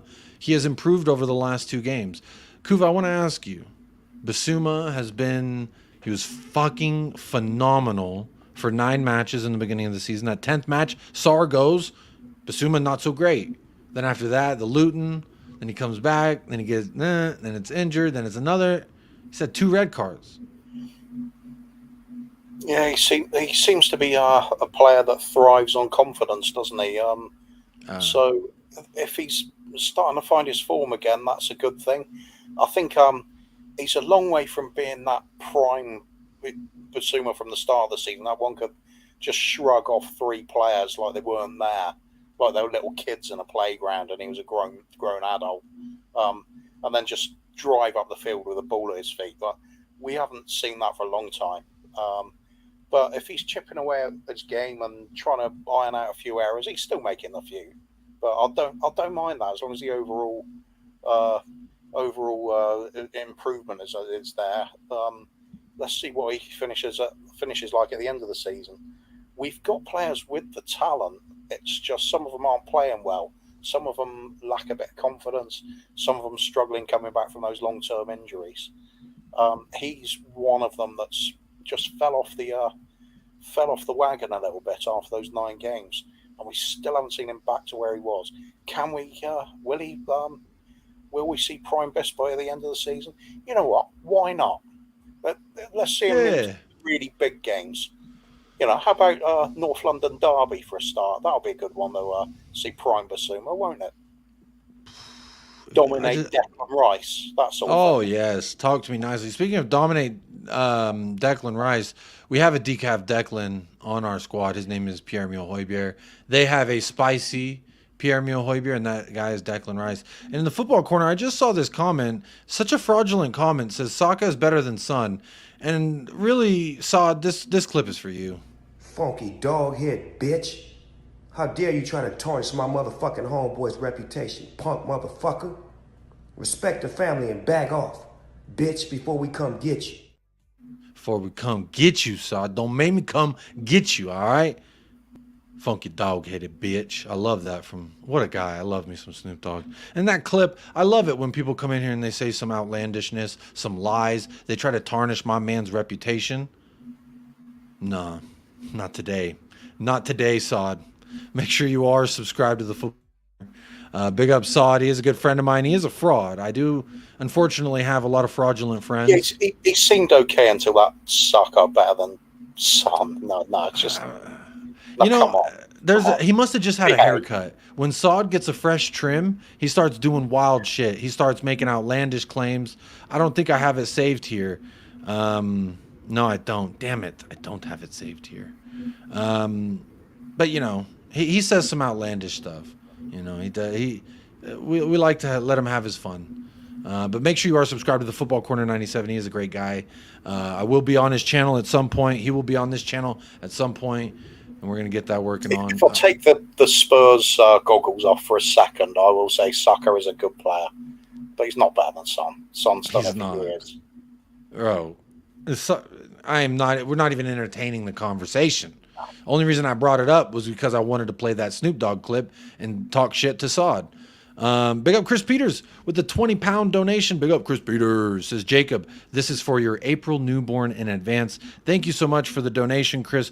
As you know, all this money that is garnered here on this channel, this very studious sexual channel, I do use it all for my family. I have a wife. There is a baby on the way. Will be here in April. Thank you so much for being here and also for sponsoring the channel. You sponsor every channel or show, excuse me. Thank you for sponsoring the show and the channel. Thank you for your donation as well. All of this goes to my family. So, but trust me, my wife don't let me spend the money on stupid shit. So when you super chat, you know it's got to go through fucking Congress before I can spend it. I'm not gonna lie. Sometimes I do go to the gas station. I buy myself a little bag of candy or something. But that's because I'm ungovernable. All right. That's because no matter how much you tame the Mustang, when you open the gates, the Mustang will run. You know what I'm saying? And that is me. No matter how tame I may be, no matter how much of a good boy I am, when I'm out there in the streets and I just happen to stop at a gas station, I might get a bag of candy and eat it all in the car before I go home and then make sure I discard of the evidence. Therefore, my wife can't find it. See, this is the way that you... Jacob, is she still at work at the moment? No, I think she fell asleep with my son, putting him down for a nap. I haven't heard. That's right. I wonder why you're getting all brave there for a minute. She's not gonna click this episode and go 100 or go an hour 46 minutes into it. But there we are. There we are. Big up Chris. This money won't go to a bag of candy though. I'll promise you. It might though. I can't guarantee anything in this life. I'm ungovernable, like I said. That's what I'm saying.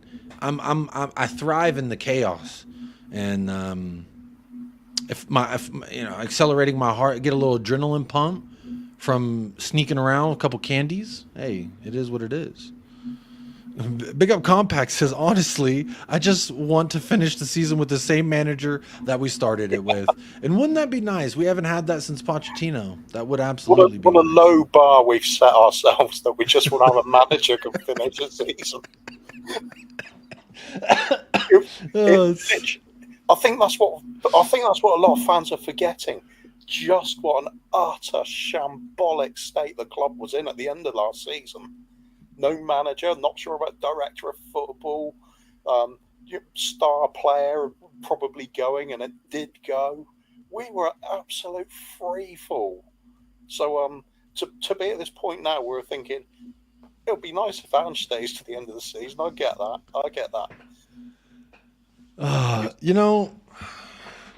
There was a moment there where we were touch and go. We had like one win in 5 or 6, something like that, and everyone was shitting on us. Everyone was saying Ainge is naive. Ainge has been found out. And Kuva, I've always said on this show, on this channel specifically, even before we had kicked the Premier League ball this season, I said the first 3 to 10 matches, Ainge is going to be unknown. They're not going to know what he's doing. They're not going to know how he wants to set up in the Premier League. They're not going to look at Scottish League and say, this is how he sets up in the Premier League, because they don't know. And being largely unknown is going to work in our favor. It reminded me of what they call in the American football, the NFL, they call it the sophomore slump. Because the first season you show up, everyone's like, who is this guy? The fuck is he good at? What is he doing? But once teams and world-class managers have a full year. In the NFL, they say a full year of game footage. They know your tendencies. They know when you look left, you're gonna track back this. They pick up on these things because they study the film that way. And I equated the same thing that would happen with Ainge.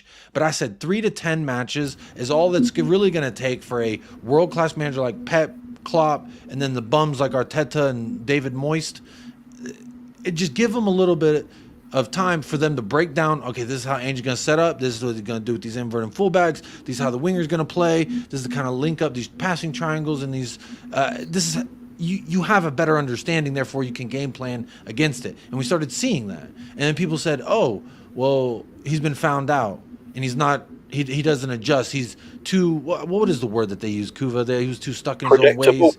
He was predictable. He is predictable still. He hasn't changed the predictability. But what he has is altered things, changed things.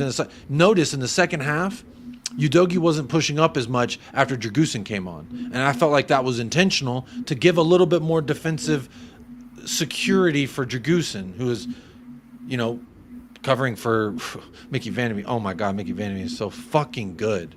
He is so fucking good. But what was I talking about? Van Veen's so fucking good. That's what I was thinking about. Yeah, just Ange, is he being found out? And I say no. I think I'll dip on form. That Chelsea game was so blatantly obvious for what it did to our season. 2 of our major players out injured for long term, and some suspensions to go with it as well. The wheels fell off. I mean, unfortunately, this season, we already knew it. We do not have a strong squad. We've just got decent first 11. That's it. So yeah, and we knew this. We all said in the summer when Maddison goes out with his inevitable 3 or 4 game injury, we don't have a James Maddison backup. Everyone's like, maybe Jamie Donnelly. Poor Jamie Donnelly. We just fucking threw him out there and then said fuck him. But these were all warning signs that we all knew of, right, Kuva? And I think that's why you and I in the beginning of the season were just enjoying what the fuck we were seeing. That's why I don't think Ange is found out yet, because I don't think we've seen Ange ball yet. We've seen glimpses of it. The most important thing with Ange ball is rapidly getting the ball forward. It's the attack-minded ethos throughout the team. I think there will be tweaks in formation and how we do that and which players become important, but at the moment, again, if it's injuries or it's a loss of form, if it happens to any of our key players, that game plan's gone. We just don't have that kind of quality and backup. Look at what happens when Udogie and Porro are both out. We look terrible because the backup is not there. So next season, when we've got a bit more squad depth, hopefully, that's when we're going to start seeing it more. The season after that, even better. I think next season, I think you're going to see a much more defined and sort of reliable week-to-week version of Ange Ball. I think we're going to be a lot better for it. And I think even when teams know what we're going to do, to match the way we play, you either sit back and play very, very defensively yourself, which isn't going to suit some teams, or you've got to match us and take big risks yourself.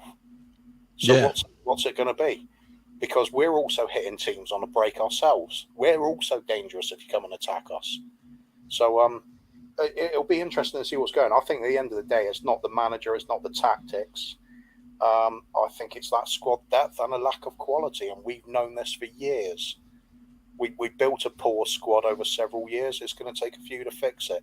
I think we're on the right path, though. Ange Ball's just going to get better.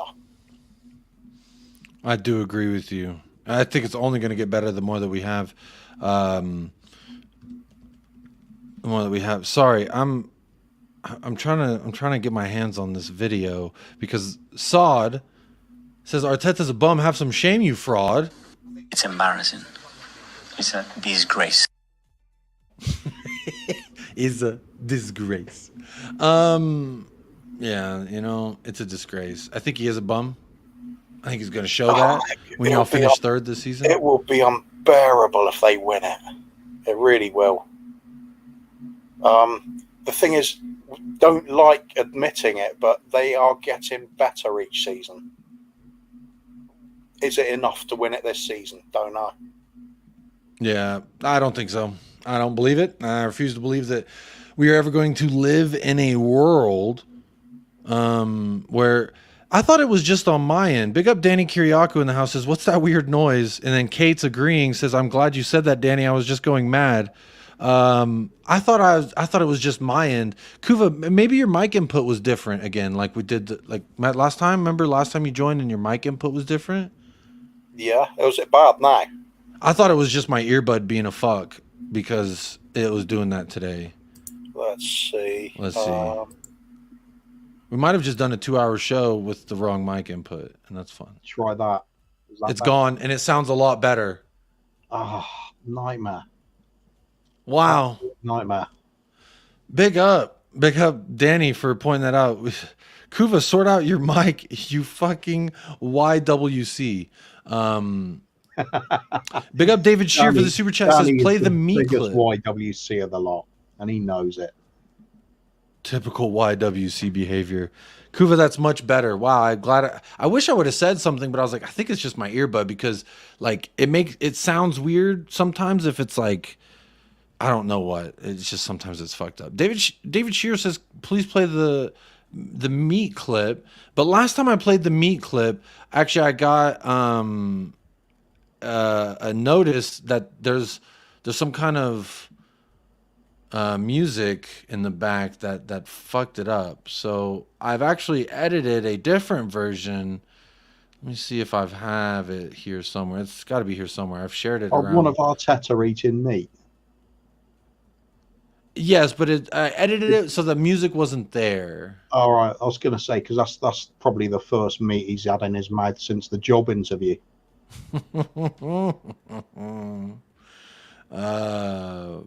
Fucking, I can't find it.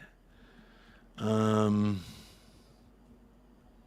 I don't know where it is. Someone has to send it to me, please. I put it in the.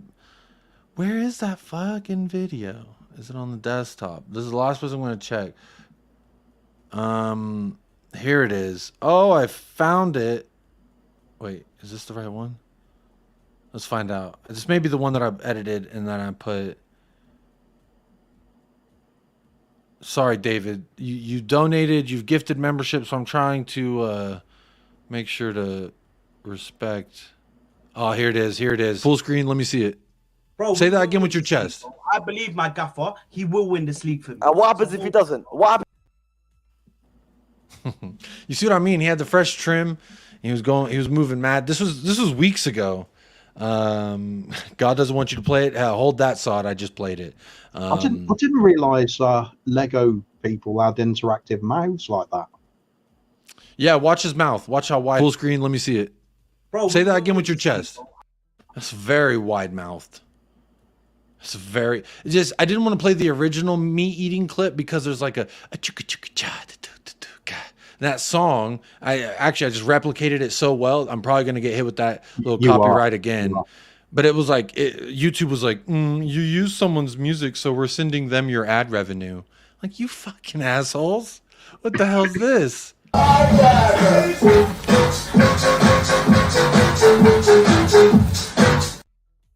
Sorry, I misclicked it and I said fuck it. You know, I'm just gonna let it play. You know,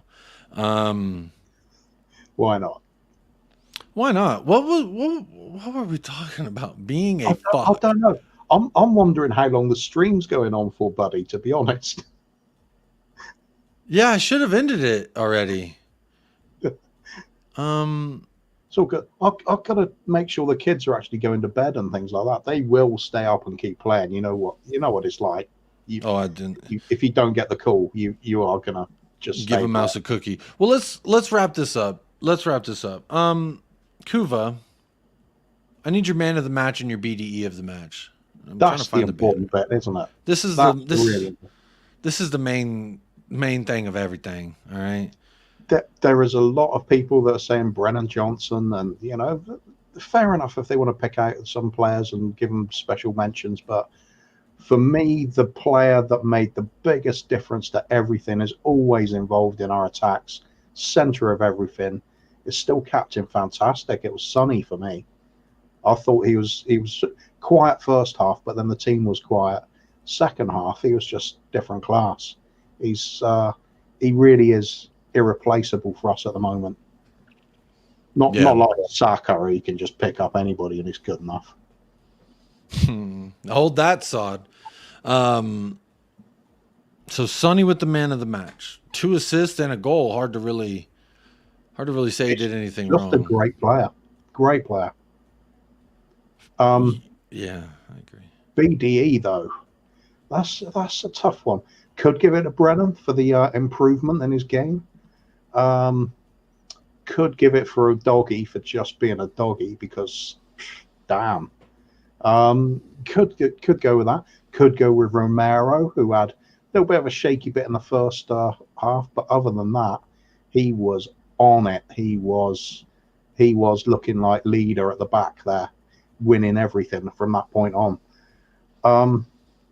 But for me, I'm going to go a little bit left field, and I'm going to just big up the Dragon, Dragosin, because when he came on, we were at a point where we're thinking, oh my God, Van der Ven's injured. This is going to be bad.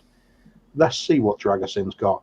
And he came on and he just put himself about. He was the man. He was battering people around.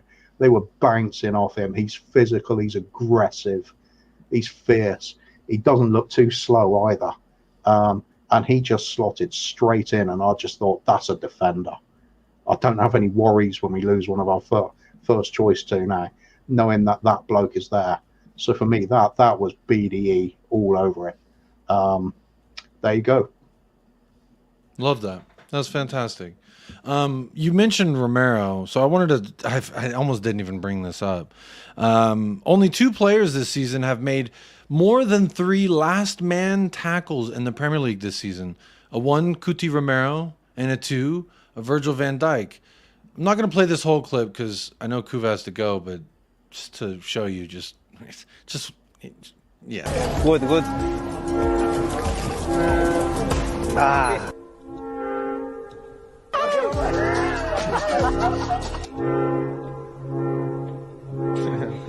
Ahora ya dejé de ver un poco, pero.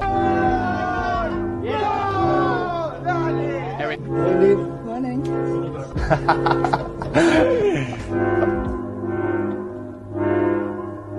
Do you like scoring against Burnley, your old Leverkusen teammate?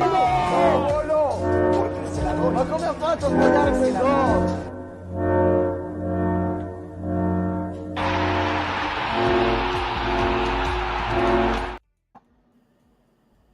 I get a bit emotional every time I watch that. I'm not gonna lie. Get a bit, you know. Hey, we have been certified, paid up members of the QT fan club for a while now, haven't we, Amiga? And I wouldn't want to live any other life, my friend. Damn right. I wouldn't want to live any other life, because honestly, one with Cuti Romero is a life worth living. And you know, I just like that video. I played it for Sean Butler, and he told me all of this stuff in that was fluff until the very end, whenever he celebrated that goal, his last goal.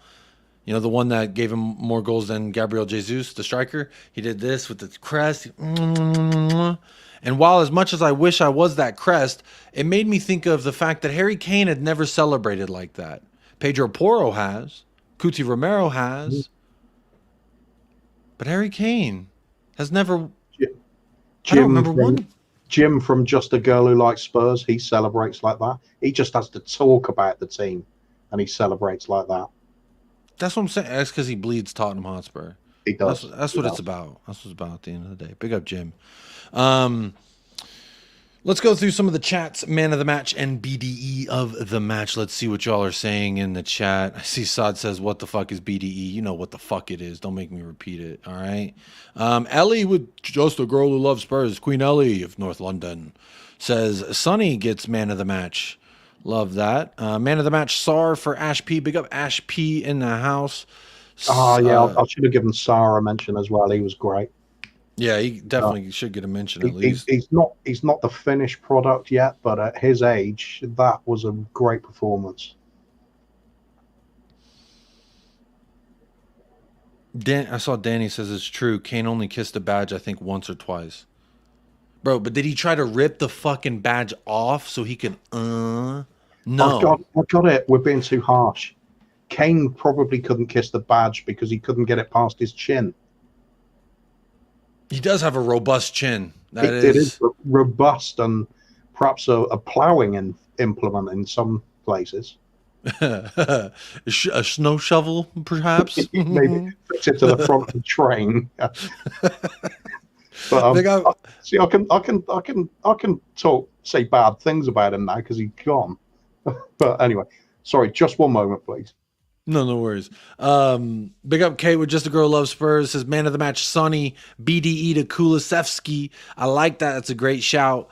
No, not enough love for Kulusevski, who was involved in the first 3 goals. Phil Coys says Udogi for me. Bob Down Under, man of the match, Sonny. BDE, Brennan Johnson. That's 2 BDEs for Brennan Johnson. Love to see it in the house. Ellie says BDE to Van de Veen, even though he played about 50 minutes. Big up Ellie. Big up to Dragusin. Big up Dragusin. Okay, Danny just sent me a photo of Kane kissing the badge, and it was the 2019 season. I think it was the 2019 season. Let me save it, and I'll show it for proof, because I don't want to slander Harry Kane's good name. He did kiss the badge. I will say not as enthusiastic. He does kiss it, however. Just not really enthusiastic about it. He's just kind of a little smooch. Where'd it go? There we go. Wait, there it is. Danny Kiriakou sent this to me. There is Kane. He did kiss the badge. And then the summer after this is when he was like, I want to go play for Manchester City. So isn't that quite nice? Big up Ellie says, I changed my mind. It's Sar. All right. Big up Jose says, also was really nice to see the dragon let out.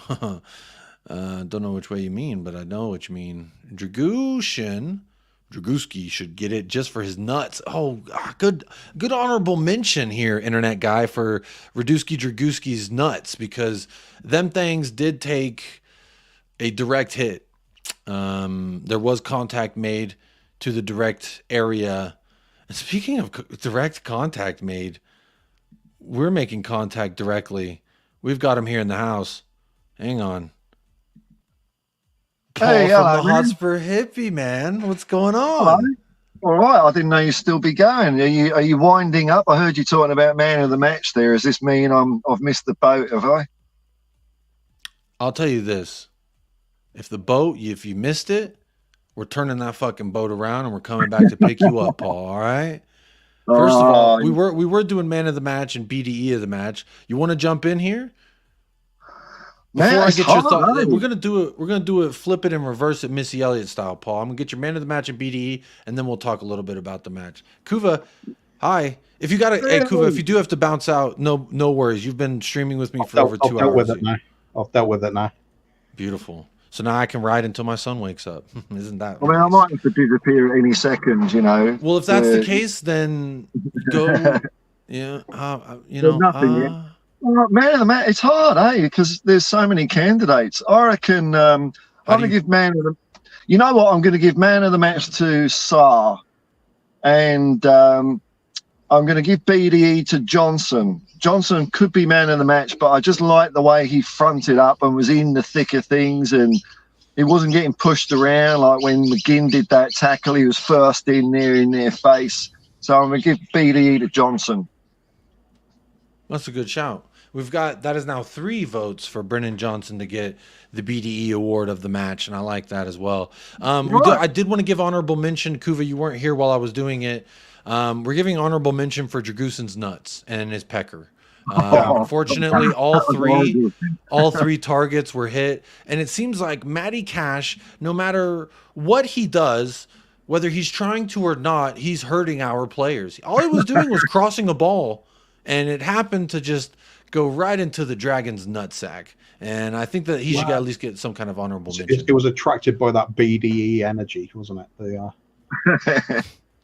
It's like a magnet. It had a little curve to it. You know what I mean? I ain't talking about the ball. What was good? He took one for the team, and he recovered quickly, and then just manned it up. I like that. I don't know how he stood up and was just fine. So usually, if I get hit like that, it's like testicular fortitude, isn't it? That's what it is. Testicular fortitude. That should have been the title of tonight's episode. Testicular fortitude to the highest degree.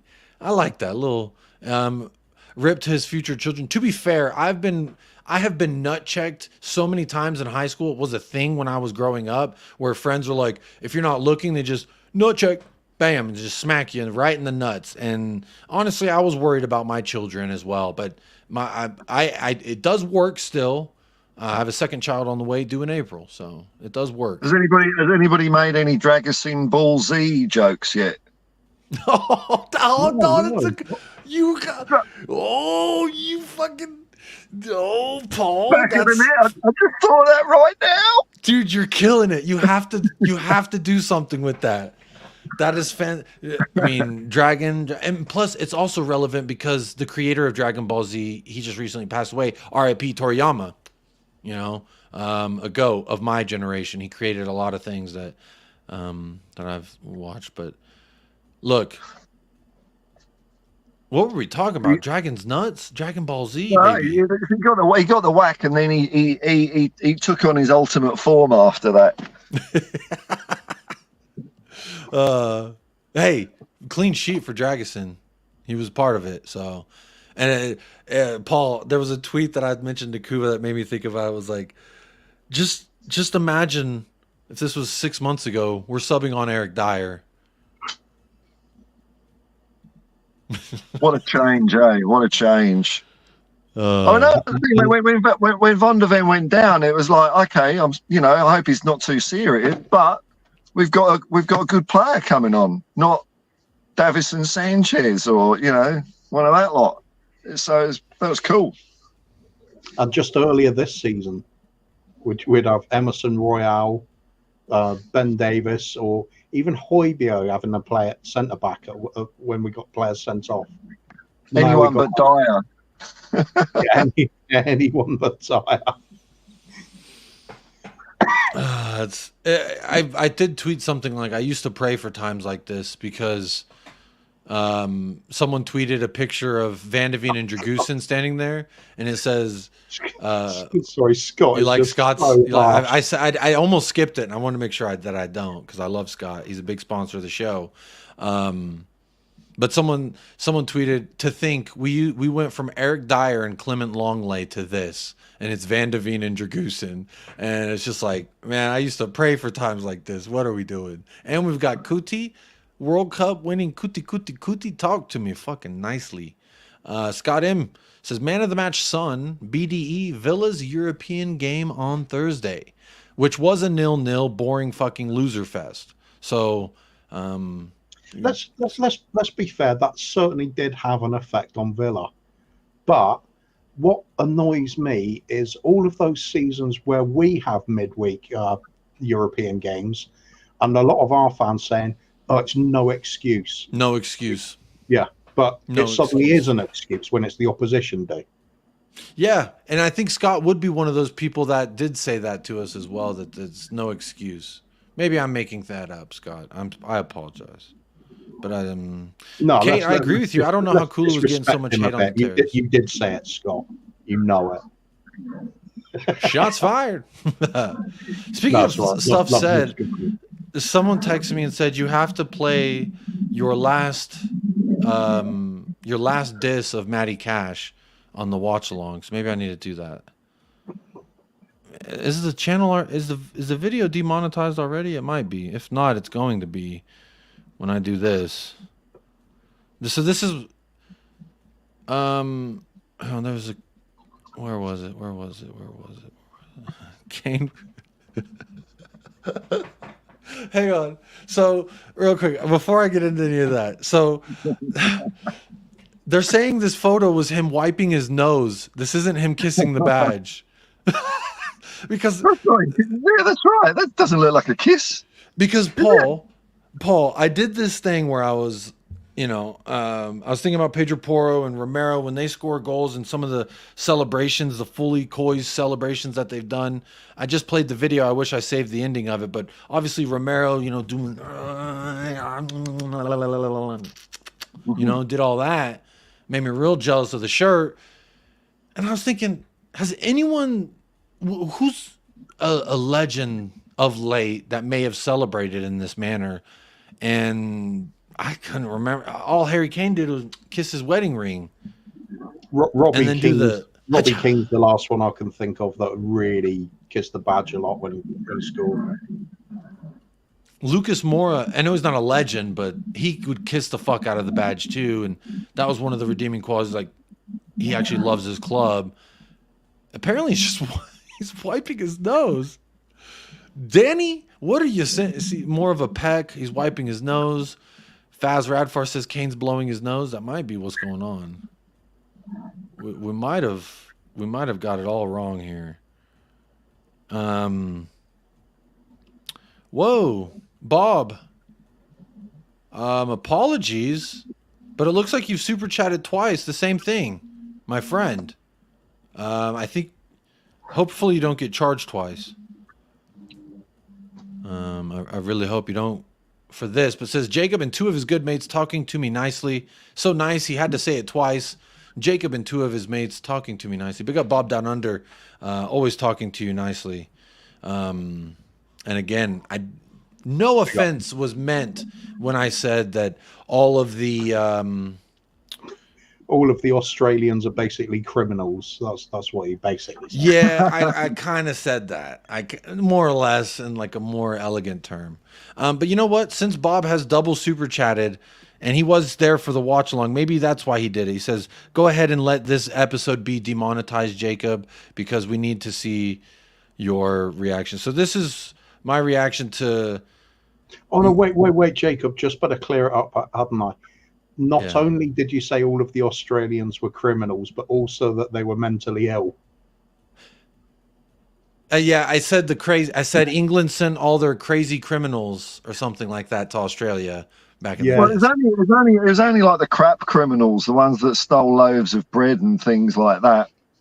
Any serious criminals. So like Aladdin criminals. We can Robin Hood, Aladdin, those are the good criminals. They're stealing loaves of bread and shit. Yeah. So we only sent the street urchins with curly shoes and big baggy trousers, though. Yeah. Knotted hankies on a stick. Yeah. Because if you did a proper crime, you were just killed. Big up, Bob Down Under says both of those super chats, one was for each of the mates. Big up for that, Bob. And for that, I'm going to go ahead and play, per request, someone on Twitter was like, can you please play your reaction of... he said the time code of your last insult to Matty Cash. So this is my last insult of Matty Cash. What you singing to me now, Lucky? Someone go stomp on that pussy, Matty Cash. The dirty roadside pussy. You pull up in the nastiest truck stop. You look inside the toilet, and it's a nasty-ass shitted-on toilet. And guess what? There's Matty Cash's nasty pussy right there. Ooh, I'm Matty Cash. I play for Aston Villa. And if you support Matty Cash, you a dirty pussy too. All right. Well, there you go. Just hanging out there under the blue light, flicking his arm. Yeah, I think the phrase "firm but fair." I like that, Kuva. I think it was firm but fair. I think I was very fair with my assessment. Even-handed. Yeah, A bit balanced. Yeah, it wasn't bad. Did I At say least he anything fell else? over. At least he I fell have over none a of few it. You need times to go for see no a reason. gynecologist for all that dirty pussy. Oh. And if you support Matty Cash, you a dirty pussy too. All right? I ain't having none of it. You need to go see a gynecologist for all that dirty pussy. I guess that was the end of it there. So isn't that nice? You know what, Jacob? I'm surprised you get invited on channels, you know. Dude, me too. People are like, Jacob, you want to come on? Sure. You know what you're getting. I'll tell you that much. But, you know, the invites have slowed down. The more that I've worn the shoe, the less they ask me to run it at the track field. You know, it's one of those things, I suppose. You know, I'm going to say it. You're turning into a hero rapidly, Jacob. First, there's all this trash talking of the opponent's teams and the kind of language that most people don't risk, but you're doing it anyway. You want to know why? Not only I live that, in America. I was born with freedom. You call out Eric Dyer and Ben Davis to fight you at the same time. I even threw Harry Winks in there as a third little wild card. The goddamn Second Amendment. Yeah. See, here in America, there's something called freedom of speech. Just because YouTube's a commie bastard and doesn't want us to have free speech with their terms of service. All right. Someone said, Jacob, if you really want to push far in the YouTube career, you got to be more elegant with your words. And that way your channel doesn't get shadow banned. I was like, what am I going to censor myself for? I may as well fucking go to... All right, shadow ban. I reckon that's a load of old bollocks there. It's just paranoia, that is. Oh, people can't see my channel, but it's get real. I mean, the thing is, who I would be no better than fucking Disney Channel if I just said what they wanted me to say, you know? I'm not Disney Channel. All right, this isn't Nickelodeon. Even though that guy's a fucking... now it's apparently that Nickelodeon guy's a pedophile. And he's into children's feet and shit. Like a fucking weirdo. But here, yeah, I digress. Man of the match in BDE. If there was any hope that you hadn't been demonetized. There it goes. No, but it's true. Ask the dude from Drake and Josh. The dude from Drake and Josh came out and said that the dude from Nickelodeon like did stuff with it's weird. It's all fucked up. Hollywood's fucked up. A lot of stuff, a lot of secrets coming out to light, like P. Diddy and et ceteras. But David Calvino here, nice little. Here's a perfect transition. David Calvino's man of the match is Superstar, and their BDE of the match is Cuti Romero. Chewy, the fucking show isn't over. All right, I don't even think we hit 100 likes. You better. Oh, we did. Chewy, you get dinner. Chewy gets dinner. Good job, y'all. Chewy gets to eat dinner. We have 100 likes, so there it is. Sleepy Mocha says, BDE to Kulusevski. He does so much of the dirty work that goes unappreciated. Big up Sleepy Mocha. He does. Sun and SAR for Gemini. Imagine if Villa bought them. They only wish. Look, I'm not the only... Everyone's saying he's wiping his schnoz. He was blowing his nose. Was he kissing the badge or wiping it? So he literally blew his nose into the crest. Meanwhile, Romero and Pedro Porro have sensual relations with the crest. Just like that. Yeah, just like that. That's what I'm talking about.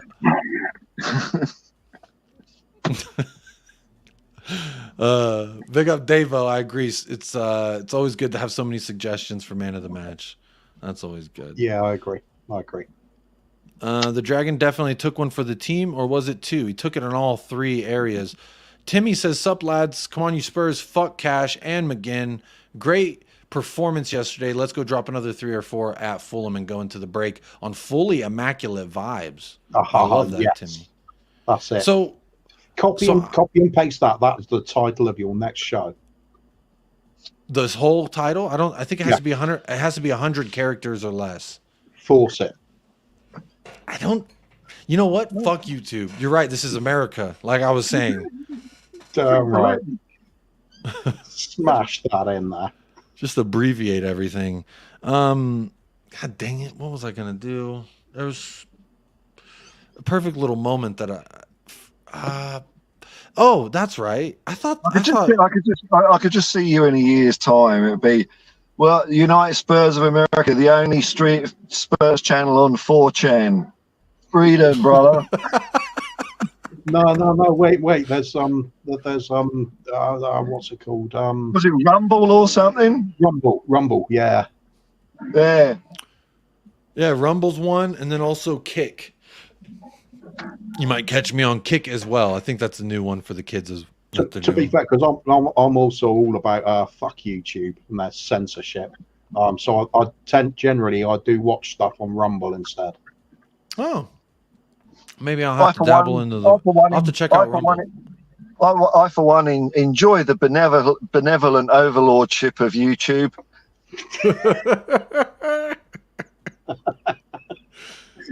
Somebody wants their sub money. Please pay me out, YouTube. But by the way, love you, YouTube. It's all jokes. This is satire. No, it isn't. No, it isn't. Disclaimer: it is. It's not. Disclaimer: it is. This show does. The guests on this show do not represent the views of the channel owner. Yes, they do. Yes, they do. Yes, Sleepy Mocha. I was raised on Dragon Ball Z and Pokemon. Those were my two shits. Big up Swim Master. Come on, you Spurs. I just fancy saying it.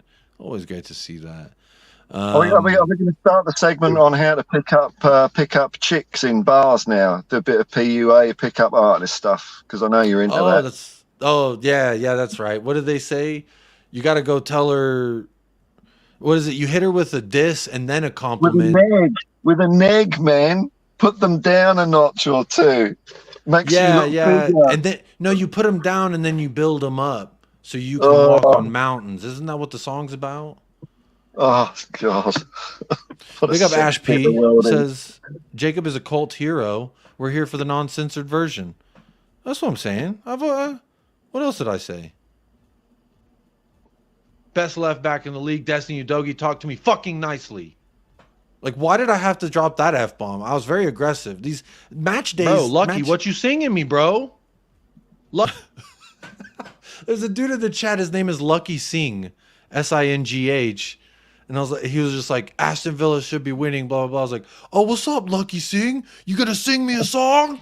You gonna sing me a fucking song? Like, I need to rein it in. I need to chill out a little bit. That's kind of crazy. Like, if anyone watched just my watch along and nothing else in my content, they'd probably be like, should we call the cops on this guy?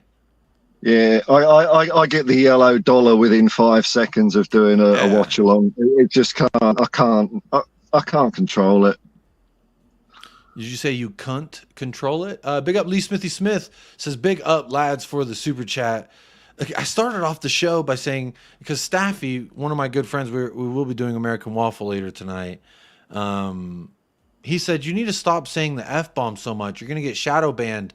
And I was like, I don't give a fuck about that. I thought I lived in America. And then I cued the South Park. If anyone watched South Park, there's a great moment where one of the kids' dads, he gets drunk at their baseball game and he fights other dads. And like, then when he's getting arrested and he's all beat up and he's drunk and like he's pantless, he's like, I thought this was America. I thought we lived in America. I'm sorry. I thought we lived in America. And it's that's the energy I'm bringing into this in regards to my eternal battle against the terms of service. Like, bro, there's an option in there to say this is for kids or not. And I put this is not for kids. So fuck you, right? But instead they're like, no, you said fuck you. And then they get you the yellow dollar. It's like, you asshole. You're still going to advertise on my video. You're just not going to give me any of the money because I said fuck, bitch, shit. You know, it's like, what kind of world do we live in? Anyway, I digress.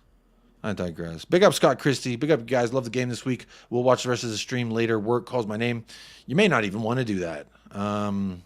You may not even want to do that. Jacob, never change. You yid whore cunt is what he's saying there with YWC. Kuva likes to put it in the private chat and say, you can't say that. Not here in the little island of England. You can't say that. Cheerio. And I said, yeah, you know what, Danny? You're a yid whore cunt too. How about that? Anyway. What's happened? The shows, bro, when Paul joined the stream, for some reason I was just like, I ain't afraid of shit. I ain't afraid of anybody. It's Paul's fault. Let's blame Paul. Let's blame Paul. That was cool timing, Jacob. Sing comments and then we scored. Shut the fuck up, Sing. That's true. I was on his ass. He was just like talking shit in the chat, and I'm telling you. I don't look at the chat. I don't trust any of those internet fuckers not to spoil the score for me or tell me, give the game away. So I just ignore all of them while the game's on. Can't be asked. I'm done. I don't even know what we're talking about now. I'm done. Let's watch some more of the watch along then, shall we? Let's see what else I had to say. Lucky Sing, what you singing me, bro? I need a song, man. You said Villa's supposed to be winning, and then we dunked on their head top. Number 3, that is a foul! He just punched Son in the face. Bro. You know what? I'm going to go to the time codes. Who do you, Paul, who you choose? Ollie Watkins roast, one of the goals. We already did the John McGinn red. Good evening. Was it Ollie Watkins when he got a little welcome to the game touch up, or Van de Veen? Ooh, get fucked, Ollie, get fucked, you pussy. Cover your that was face in shame because you're a fucking fraud. Your whole family just saw you flop on the floor like a little bitch. Saw you get so that's what I said about Ollie. Here's some more Ollie Watkins trash talk. Here's Ollie Watkins, the pussy. But guess what? Ollie Watkins, you didn't realize you have Udogi on you. You have Udogi on you, Ollie Watkins. Keep crying to your fucking mother, Ollie Watkins. You fucking lesbian. Where did John come from, man? Bloody hell. You know, it's because in the beginning of the show, I said I was watching Orange is the New Black. I don't know if you've ever seen him. I don't know if you've ever seen him. That show.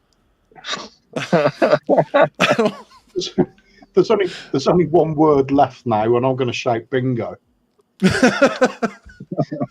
No, let me preface it by saying, Paul, the reason it's abrasive, I understand, but the show Orange is the New Black, it's about the American judicial system, basically, and it takes place in a woman's prison, and he reminds me of one of the lesbian characters in that show.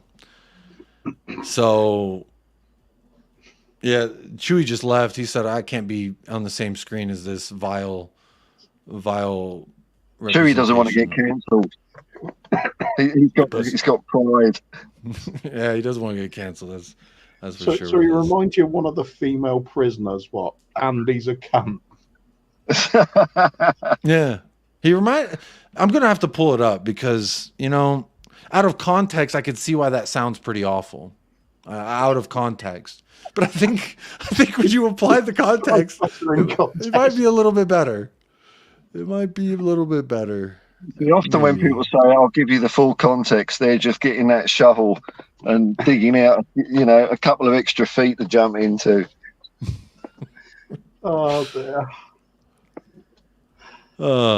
Isn't that fun? Anywho, that's probably a good spot to wrap up the show, right? So I'm going to give you my man of the match. I'm going to give you my man of the match and BDE of the match. Man of the match, it's got to be Son. A goal, 2 assists. I thought it was fantastic. My honorable mention for man of the match, it's going to be Cuti Romero. and I don't really care what anyone thinks about it. But my BDE of the match, I'm going to give that to Brennan Johnson, because I thought in the first 45, he was one of the most physical players. He was not afraid of the pussy Matty Cash, the dirty pussy, to be specific, Matty Cash, the dirty roadside pussy is what I think I said in the watch along. Isn't it funny now that you could have spelt out big dick energy and it wouldn't look rude anymore? No, you're right. It wouldn't. Yeah, I would agree with that. Desensitized the whole stream by consistently swearing and getting worse. I like it. You know, I'm gonna check right now while we're live. Let's see what is YouTube. Oh, yep, limited ad. We are there. Oh, and my headphone just died. Hang on with me now. Hang on, my headphone just died.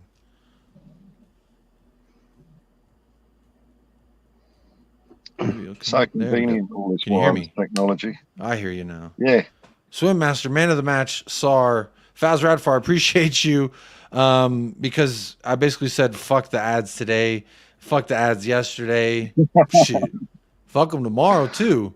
Faz Radfar, thanks for making me laugh after a tough day. Big up Faz. That's what it's all about, man. Again, if they don't want to advertise on the videos, you know how much I'm missing out, like a couple of bucks. It's really not that big. It's like I'm not. If my channel was getting hundreds of thousands of views, I might be like just a couple of. No way. You'd be taking it to the bigger audience and they'd be loving it. And they'll take whatever shit you give them to take. Yeah, that's right. You're right. I say it because like I want people to know that like I'm not a bad person. I'm just a potty mouth. I was raised in the deep South here in America. We don't hold our tongue. When I have something to say, I say it.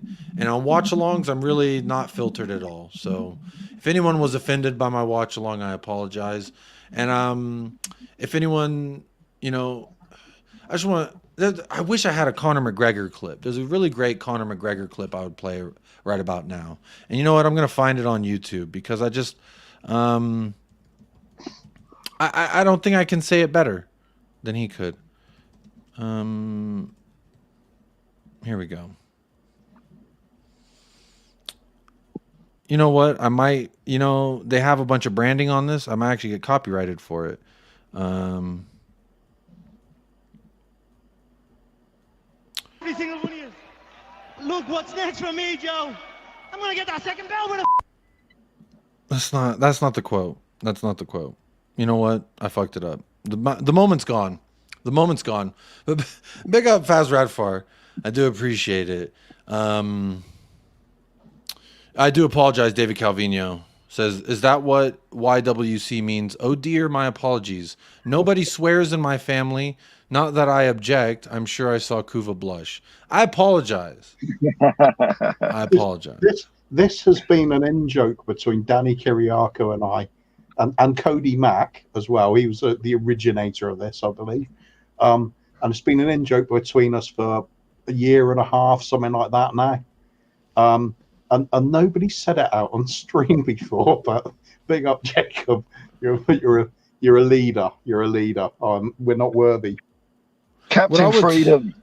What I would tell you is when you're born and raised in the bath of freedom, you're always clean. There we are. There we are. But that's going to do it for the show. Now that we're demonetized, I felt compelled to share that. Oh, says, we have a saying in Australia, cunts are cunts, a bit like forget about it. Can be said so many ways and has so many different meaning. Cunts are cunts. Is that true, Paul? That's what I know, aren't they? Cunts are cunts. Yeah. The Aussies have got so much versatility with swear words. It's brilliant. I love it. Big up Ash, making sure that we can continue to say, fuck you, advertisers. Fuck you, Dove Soap. Fuck you, Kleenex. Fuck you, eye drop company I don't remember the name of. Because Ash P's here, dropping a super chat. Big up Ash P, becoming a sponsor of the channel. And before we do get out of here, let me make sure I do say thank you to all of tonight's sponsors of the show. We've gone over 2.5 hours. So even if you don't want to drop $1 on the show, just hit the like button or else the dog gets it. All right? You're fucking. Actually, there's over 100 likes, so the dog's actually going to get food. But yesterday's watch along, we hit over 150 likes. Chewy got some Chipotle, so isn't that very nice? You want the dog to eat Chipotle again? Get 150 likes. Actually, not technically, no. 150 likes, he gets a bite of my dinner. 200 likes, I will buy him a steak and feed it to him. But big up to tonight's sponsors, starting with TJ Warren TV with the first super chat. David Shear gifting a membership. Bob Down Under with his first super chat of the evening. RX Beats. I will do this. I will do this right after the show. I'll check out. I'll DM you right back, my friend. Big up to you. David with the super sticker. Big up, David Shear.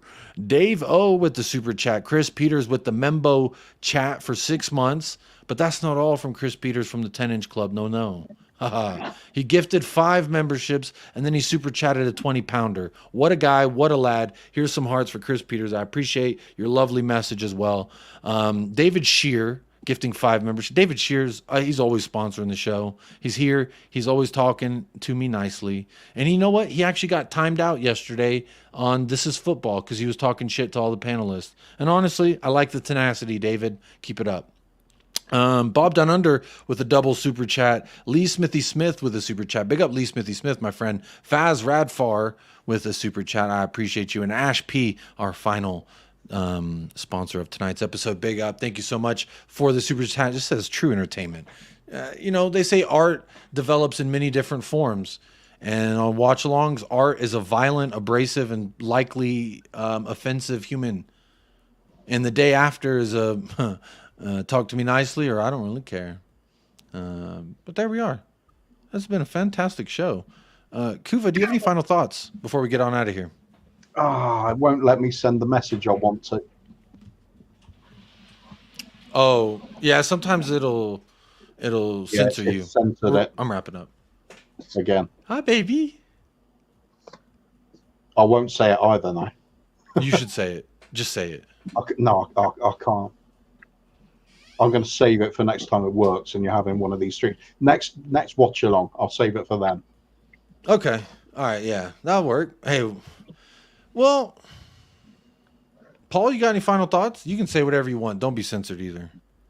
No, I'll just about the game, Villa lost it from the lineup.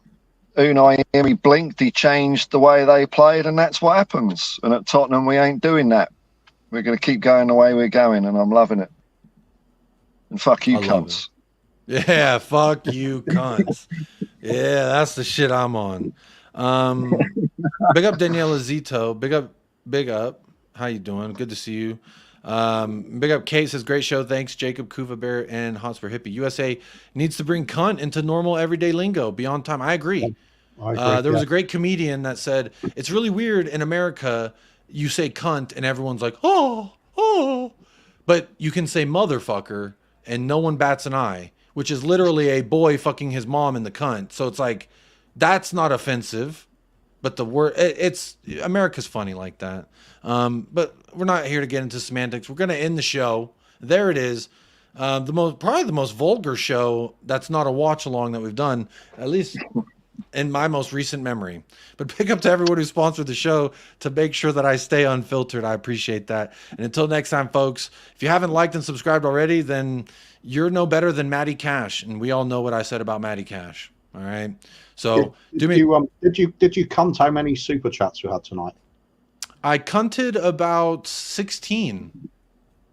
Nice. That was my official cunt. But there it is. There it is for you. Good evening, cunts, indeed. You know what? That is a great video to end off on. So I'm going to say, before we say goodbye, if you haven't liked and subscribed by now, you're probably not going to anyway because you're a fucking hater. But there it is. I need you to do a couple things that have nothing to do with the channel. It's all about you. I need you to stay blessed, stay fresh, up the lads, and as always, come on, you Spurs. Come on, you cunts. Come on, you cunts. Come.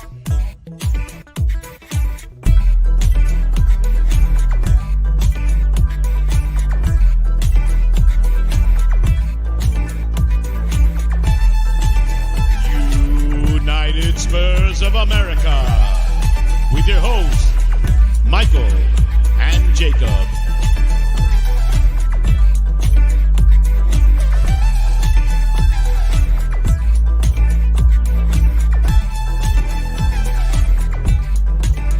Good evening. Good evening. Good evening. Good evening. Good evening.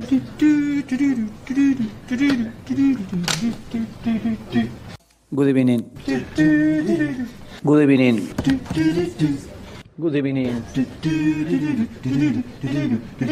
evening.